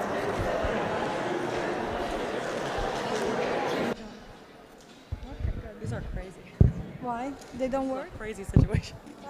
With the mics. No, we have to find out how to do the mic.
outside. We need to find a bell. Cling, cling, cling. Yeah. A violin or Or something. we can play no. No, it's like we were In the microphone. Let's see. Maggie.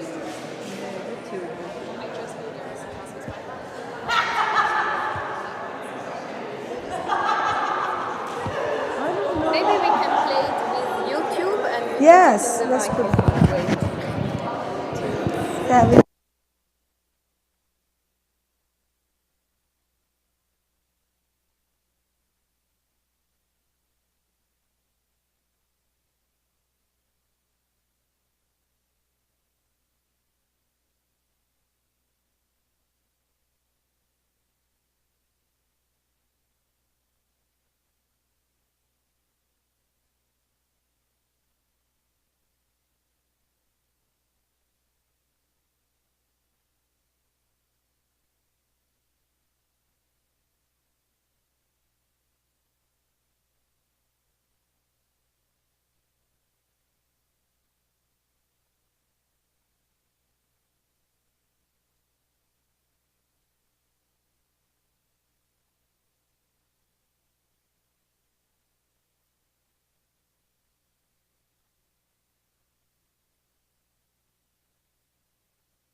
It's not the. I know why he doesn't. Ahora.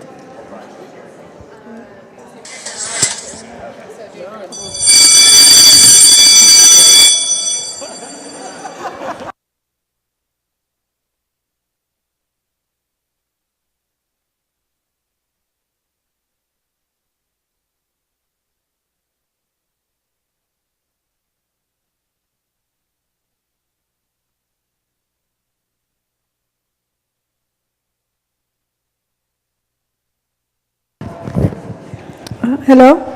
Okay. Do you guys hear the bell? Yeah. Didn't hear them. Okay.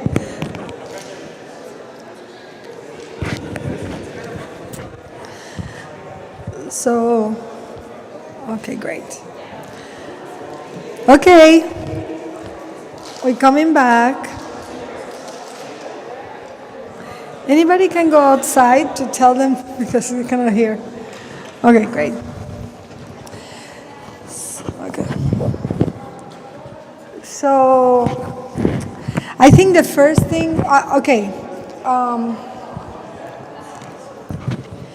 the first thing we're going to do is to, now that we are the real people, because before there were a lot of people who were only here for that moment. So let's make groups for each school. Let's say CCA, let's say go there. Just randomly saying that.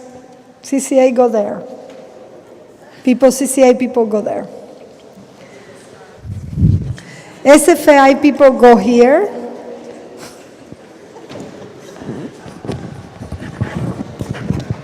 Okay. SFU people go here, in this area, SFU.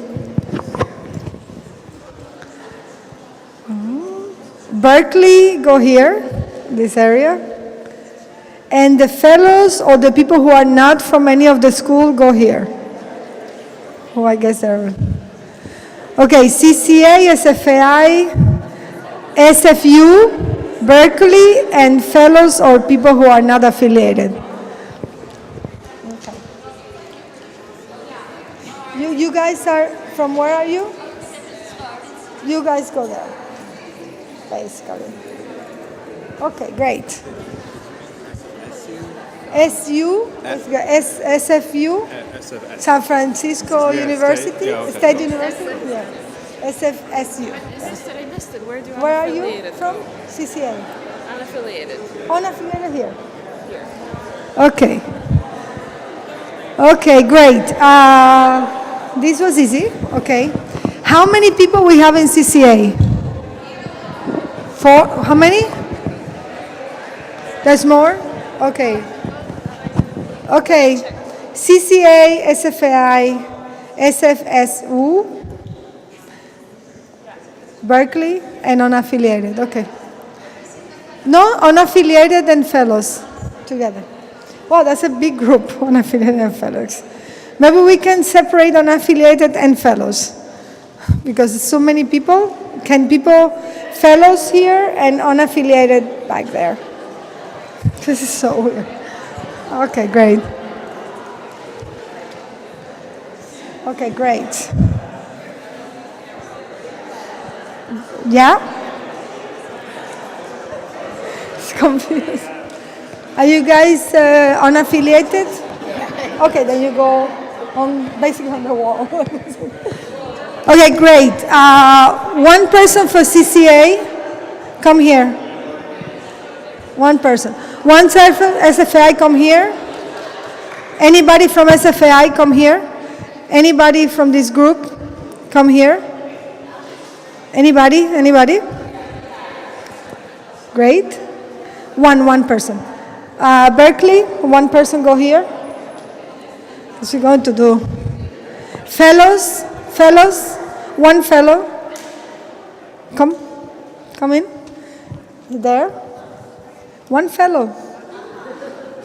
And one unaffiliated person. Okay, great. That's team number 1. So we're going to separate you in teams. So this is team number 1. You guys are going to work together this week. That's how you do. Now you can go together somewhere. Don't separate yourself. So same. Let's do this very quickly. Like one person for each group. Come quickly. You know now what to do. Just one for each group. Come. 2, 4, 6. So we have 6 people in each group. Okay, come on. Yeah, great. So 1, 2. So everybody from each group. SFAI. Okay, perfect. 1, 2, 3, 4, 5, 6, 7. Why we have 7? And fellow? Okay, so you go to the next group. Team number 2. Okay, good. No, you can, whatever. You can. But just make sure that you are together. Same, quick. Next group. This is easy. Come on. Okay, great. You now here. Okay, 1, 2, 3, 4. We're missing 5. One person. Fellow? Great. That's team 3. Okay, yeah. Go out. Next. Quick. Stay here. Don't go out. Okay. Okay, 1, 2, 3, 1, 2, 3, 4, 5, 6. Okay, great. That's team number, what number? What number? 4? Great, 4. Next. And can you guys still start looking for your area in the carpet that is you're going to work? Just locate your group, just make your group together, start putting yourself in the, okay. 1, 2, 3, 4, 5. Unaffiliated. Fellow, unaffiliated. Berkeley, unaffiliated. 2, 4, 6. Okay, you guys find your place in the room after. Okay, next, quick, 5. Next group. Okay, great. Okay, you know each other. No, we don't. Okay. Not knowing each other, okay. 2, 4, 5. Are you unaffiliated or fellow? Fellow. One unaffiliated. Okay, great. Excellent. 6, no? Team 6. Same. Next group. Cool. So find your space inside the. We're making space for people. Okay, great. Perfect. Next group. Okay. 1, 2, 3, 4, 5. SFAI. You? CCA? SFAU? Fellow? Okay. 2, 4, 5. Falta 1. Berkeley. No more Berkeley? Okay, great. So you 7. Okay, you go with them. Cool. Another group, quick. That's a lot of groups. It's going to be a lot of groups. Okay.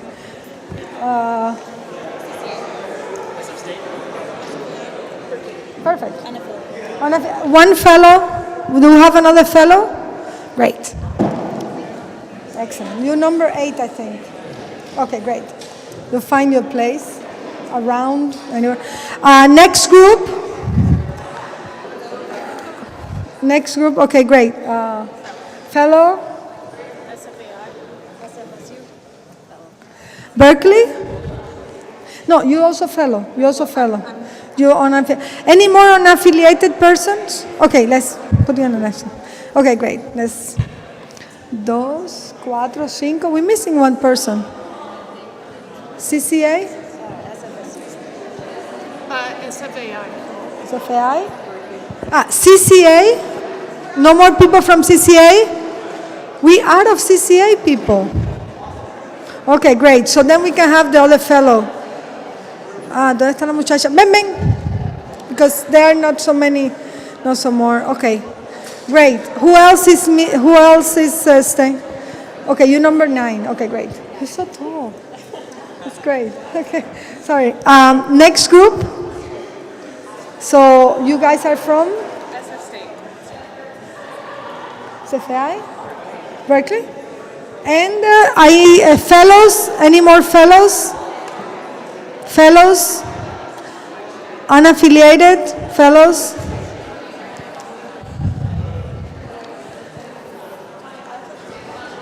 You want to unaffiliated? Okay, great. So 2, 4, 5. Yeah, one more. 6. Is there anybody who is not in a group? Can they put their hands up, the people who are not in groups? Joseph, for example. You're not in group. Okay. Anybody else? That's it? Okay, great. So you number 10. Okay, great. Okay, great. So this is what we're going to do. Don't go so far away.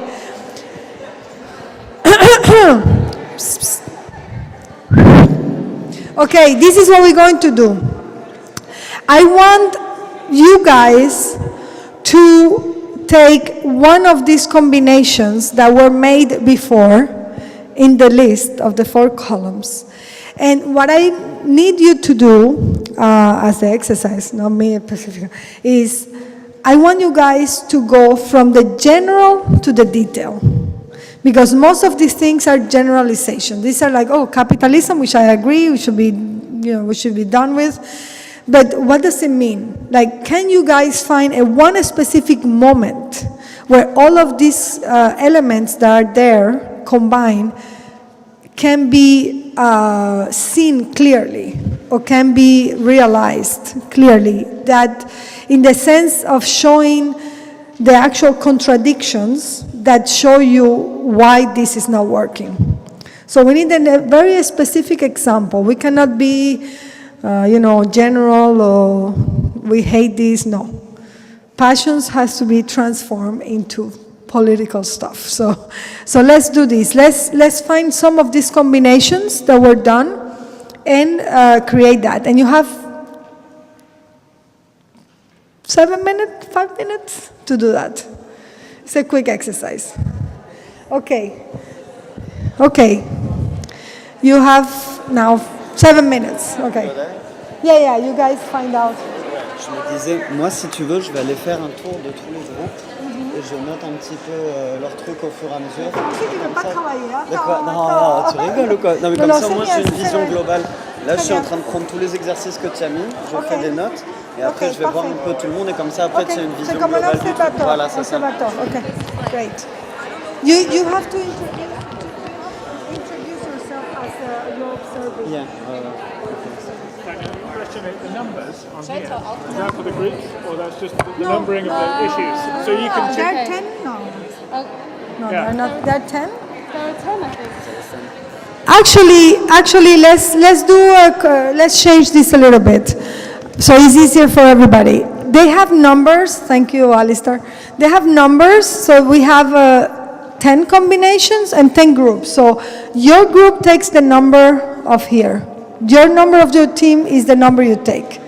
That's it. Okay? So team number 1 takes combination number 1, and so on. Okay? Team number 2 take combination number 2. Great. Perfect. Thank you. It's easier. Moi, ça va m'aider aussi, comme ça, je mets groupe 1, il fait ça, groupe 2, il fait ça. very random things, so I have to see that. Yeah, but you can deviate as well, right? I mean, some of them are so general anyway. Yeah, exactly. That's why I say going to black like matter with this. Yeah, solve all the world's problems. Remember actually? Yeah. That's good. I want a bag and I want a notebook. Where do we go?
Well, sorry.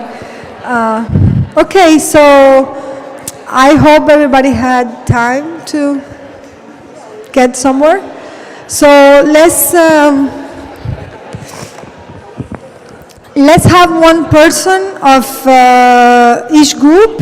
We might not be able to do all the groups because it's already, almost 20 minutes we have to end. So can we have someone from one of the groups explaining what they came up with? Silence is not a response. Okay, let's go, go on. Should I say what our things were? Yes. Okay, all right, we're group 9. So that's the red up there. And so we were trying to connect users of immigration services, grassroots info exchange, conflict kitchen, and divisive politics. And I think we spent some of our time just trying to learn a little bit about conflict kitchen. So we might say something that isn't true because we just don't know enough about that project. But we were, what we really did was just open up a lot of questions and tensions and things that could maybe be problematic that we're not sure about. And so I think we just want more information. And please just add if I'm wrong. But the connections we were seeing is, it sounded like people were kind of invited for maybe 3 months at a time to cook from countries that the US had, are we allowed to cuss in here? Oh, I don't know, it's being recorded, messed with. We were using some profanity. And so we were just interested in who's kind of doing the labor and what are the conversations that are being had, and kind of what's the goal? Like, is there a goal beyond raising awareness? So we're thinking who's this audience that's consuming this food? Who's doing the labor of cooking the food? And then is there maybe something subversive going on in the kitchen where maybe there's some grassroots info exchange? And maybe that's where something more material is happening. And we were just a little stuck on the actual dinner time. Is there something being shared, or I don't know, is there just an audience that's further consuming something from, a group of another culture or country? What am I missing? Yeah? Yeah?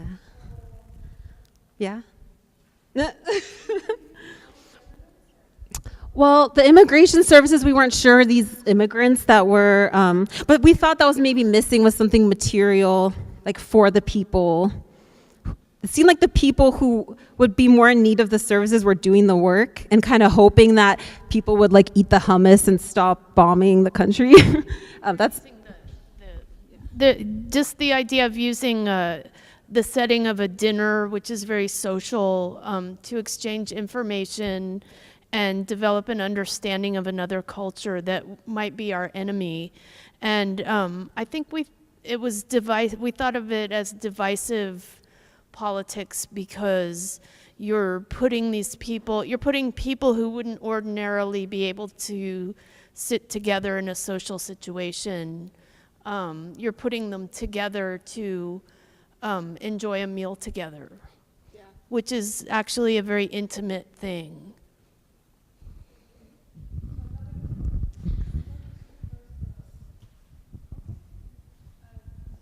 I can bring you this.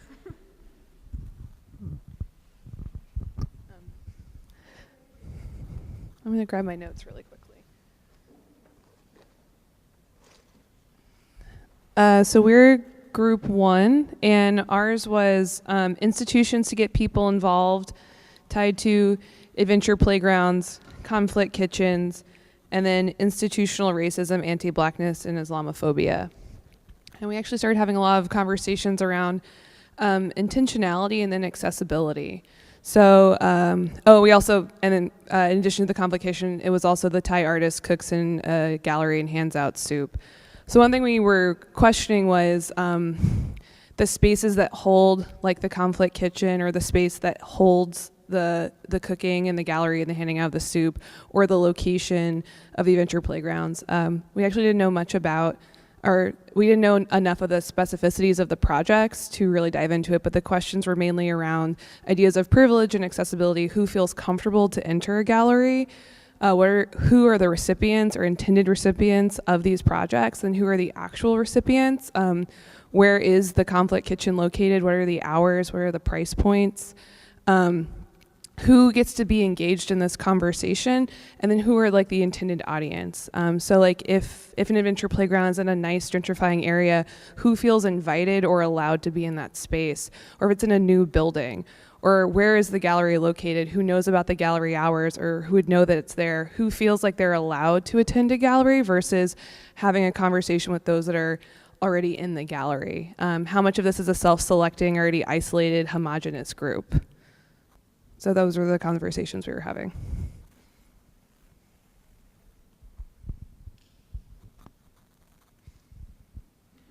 Anyone else?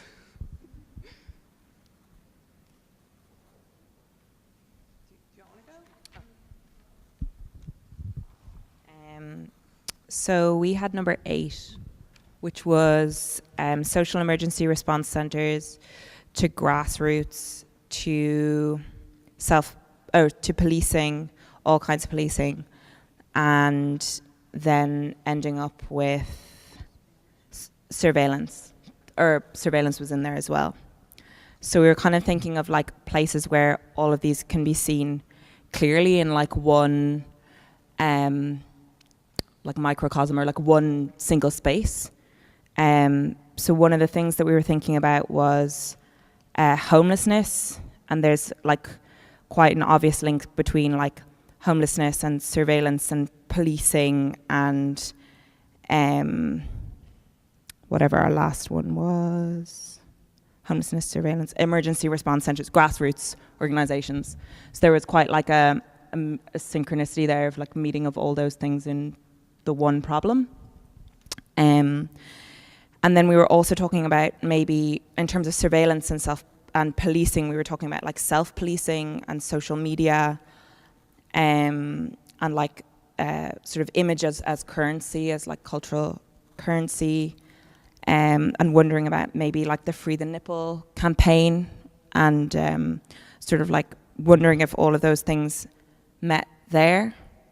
And then we were also talking about like hacking, and like how, for example, in terms of like social media, there's been like instances where people have like intervened in conversations, or like changed conversations, turned them on their heads by in that same space. So that's kind of where we got.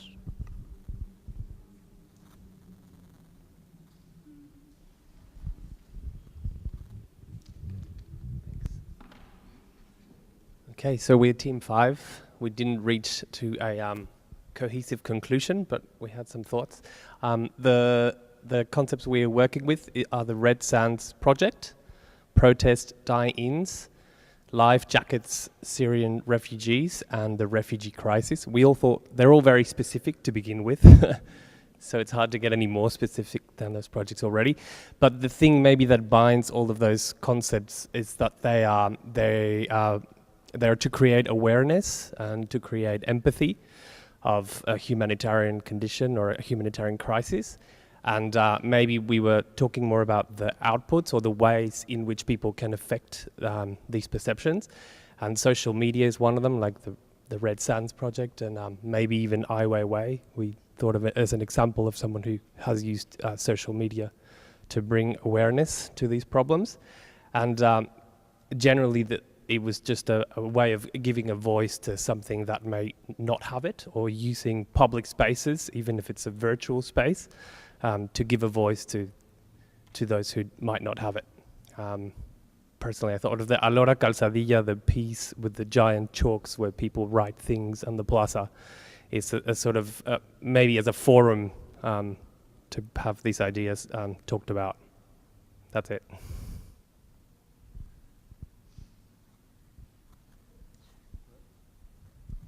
So we're group 2. We had anti-eviction mapping project, Black Lives Matter, and chalk work in Ferguson, and institutional racism. And we talked about the cycle of criminalization of Black youth and eviction, how youth who break the law or who are even do minor kind of property damage or something can lead to an entire family being evicted, and the cycle that creates both for the youth and their family and community. And then we also talked about the mapping project and Black Lives Matter and the chalk work all being activities that make visible systemic racism and things that are often, invisible to large segments of the society.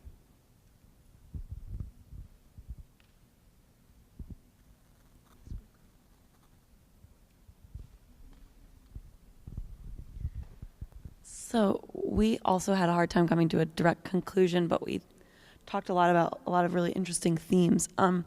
We were number 10, so we had users of immigration services to the campaign to ban plastic bags and making reusable bags that comes out of that. And then we went to relocated tree to the greenhouse that's creating a new ecosystem and abolish capitalism. So we talked a lot about kind of this broad theme of repurposing and relocation. So the idea of immigration is a kind of relocation, moving the tree to a new environment kind of creates its own world by intervening. And then the idea of banning a plastic bag to create a new kind of product is also another kind of like repurposing. And then abolish capitalism. We had like shockingly a hard time putting this to, but I think it's because we decided it kind of runs through all of them in some way. And I don't know what else part.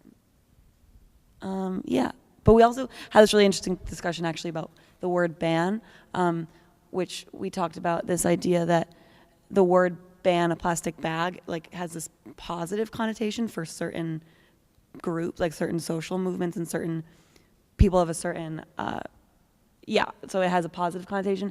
And then the idea of an immigration ban though is like kind of insidious and bad. So it's idea of, so we just talked about this, we kind of found all these little folds in our connections.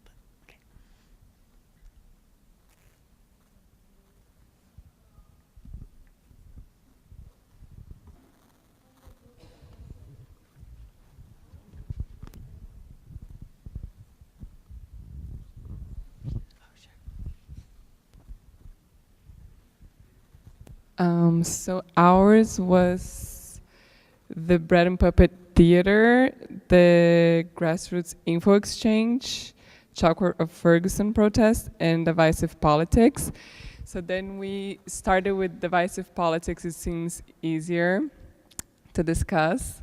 And then we started to talk about the left in San Francisco and how some people view these new condo or housing projects as, problems or solutions. And then we started to discuss about the very detail of these policies. So Section 8 and how are these income screenings happening? And then we realized we don't know, like we're not so sure of what these policies are.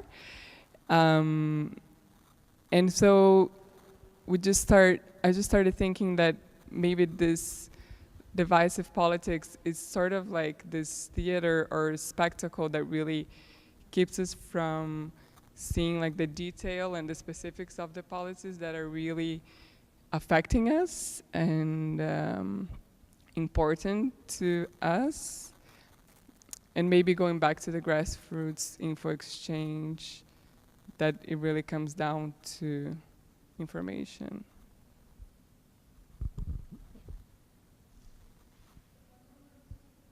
Seven, I think.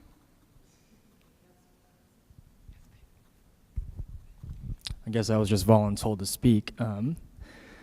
But we're group 6, and our connections were, I think we're one of the odd groups where we only had 3 larger themes. And we also had Bread and Puppet, Grassroots Info Exchange, and our variation from the previous group is that we ended off with Abolish Capitalism. Much of our dialogue started off with identifying Bread and Puppet, because a lot of us here weren't too familiar. Luckily for us, she used to work there, so no, she didn't work there. She has a special connection with the place. In her heart. She knew a lot. She was our expert. But essentially, Bread and Puppet is an organized, I think I'm being redundant here because we talked about it, but they're an organization that was founded in New York and then later relocated to Vermont. They do puppet shows in the forest, and they serve sourdough rye bread, which is pretty cool. So after identifying that, we moved on to Grassroots Info Exchange. That was a quick conversation. Essentially, we boiled that down to the exchange of information, the accessibility information. It was just basically data made democratic in a lot of ways.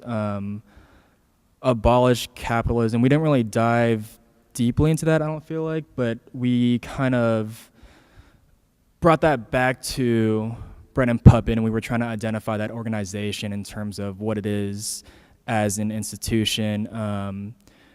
It's funny because although they're deemed a positive group with a positive message, if you look at the breakdowns and the circumstances of our reality, they exist in a capitalistic space, so they still function within capitalism.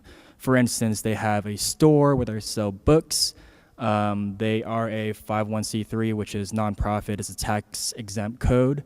And much like our other nonprofit organizations, it's a dismay, it's disheartening that it still functions and revolves around money, and that's kind of where we concluded our conversation.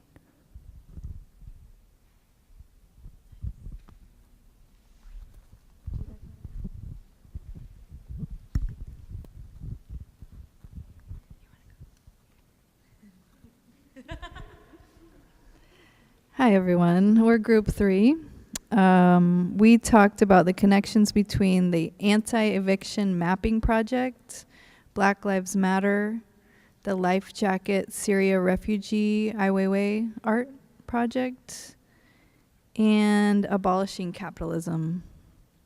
Trying to boil down these 4 grand topics, we came up with the intersection of capitalism as a guise of freedom, but a method of creating hierarchy, displacement and otherness, insiders versus outsiders. Once again, this hierarchy giving advantages to some and not others. Making lives visible that are disposable. And it also brought us around to homelessness as sort of an issue affecting us here in the Bay Area, that we had an additional issue that seemed to connect all of the others together in the idea of displacement and the concept of home.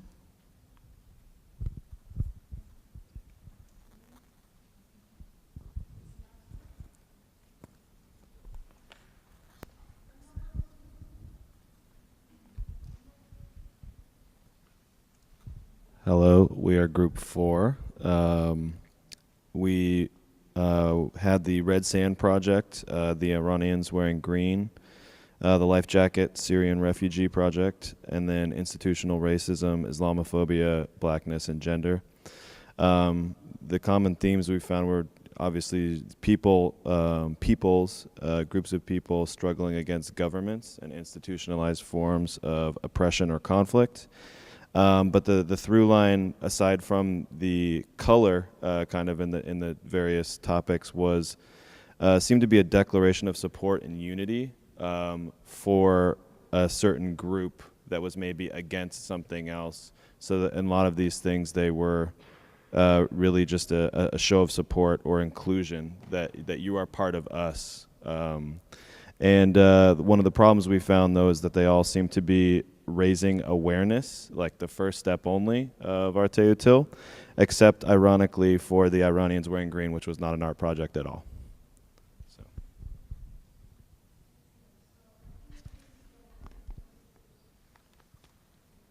Like 2 minutes or 1 minute. So first of all, I just very quickly want to say that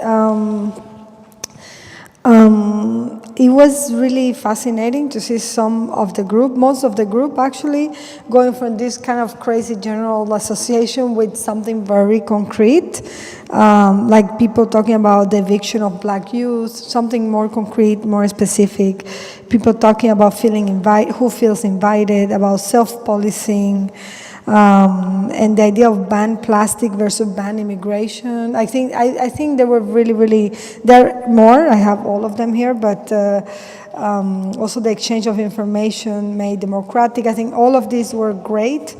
And it also goes to this kind of more specific moment. So I think that was great. This, we're going to put in pause what we just did. And the actual exercise for tomorrow is the homework is you have to bring tomorrow one thing that really pisses you off. It's not about your mom or yourself, it's not this kind of, but something that really is, I mean, we all hate capitalism, okay, we got it. But what specifically makes you nuts? Like, what is the one thing that really makes you crazy and that really is visceral, that you can't even talk about it, it's so strong, okay? So I would like everybody in the groups to come if they can. I mean, we can give the first 5 minutes so you can share your experiences. And we're going to see what everybody brought. I don't want any analysis. I want pure anger, you know. Yeah. Oh, physical item. Okay, there we go. Yeah, if you can bring physical item if you want. Yeah, I don't want to put something, but if you want to bring something that reflects that anger, excellent. Bring it. That's great. Awesome. Great idea. But make sure that this is not a general anger. Like it's a very specific and located in one thing that has happened to you, you know. See, it is personal. It is, now we're going to the personal. This is personal. Is easy? Okay, great. But make sure that we don't say, I'm mad with the corporations. No. What happened to you? You know, I'm mad with the way, like, mail. No. When they grab you on the subway, what happened? How you felt, you know, like something concrete. So that's all we want, pure anger, emotions, and we'll deal with that tomorrow. Okay, and then you share with your group, and then you have to choose one in each group. That is the one everybody is like, Jesus, this, yeah, it also makes me angry. Okay, so you have to win in the anger battle, basically. Okay, great, so I think it's 8 o'clock, and we have to run. And it was really nice. I feel like I'm in heaven right now. This is excellent. I'm looking forward to all these weeks and hope to see you guys tomorrow. Thank you for coming on time.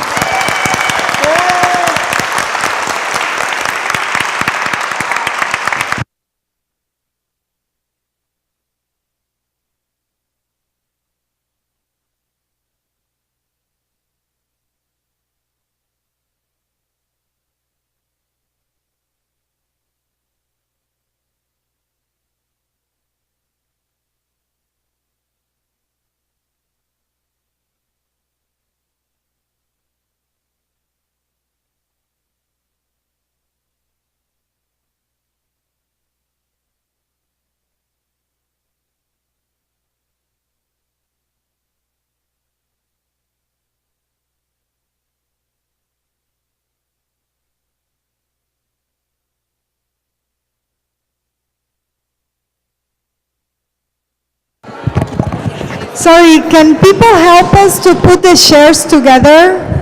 Can people help to put the shares together? Lucia is going to show you where.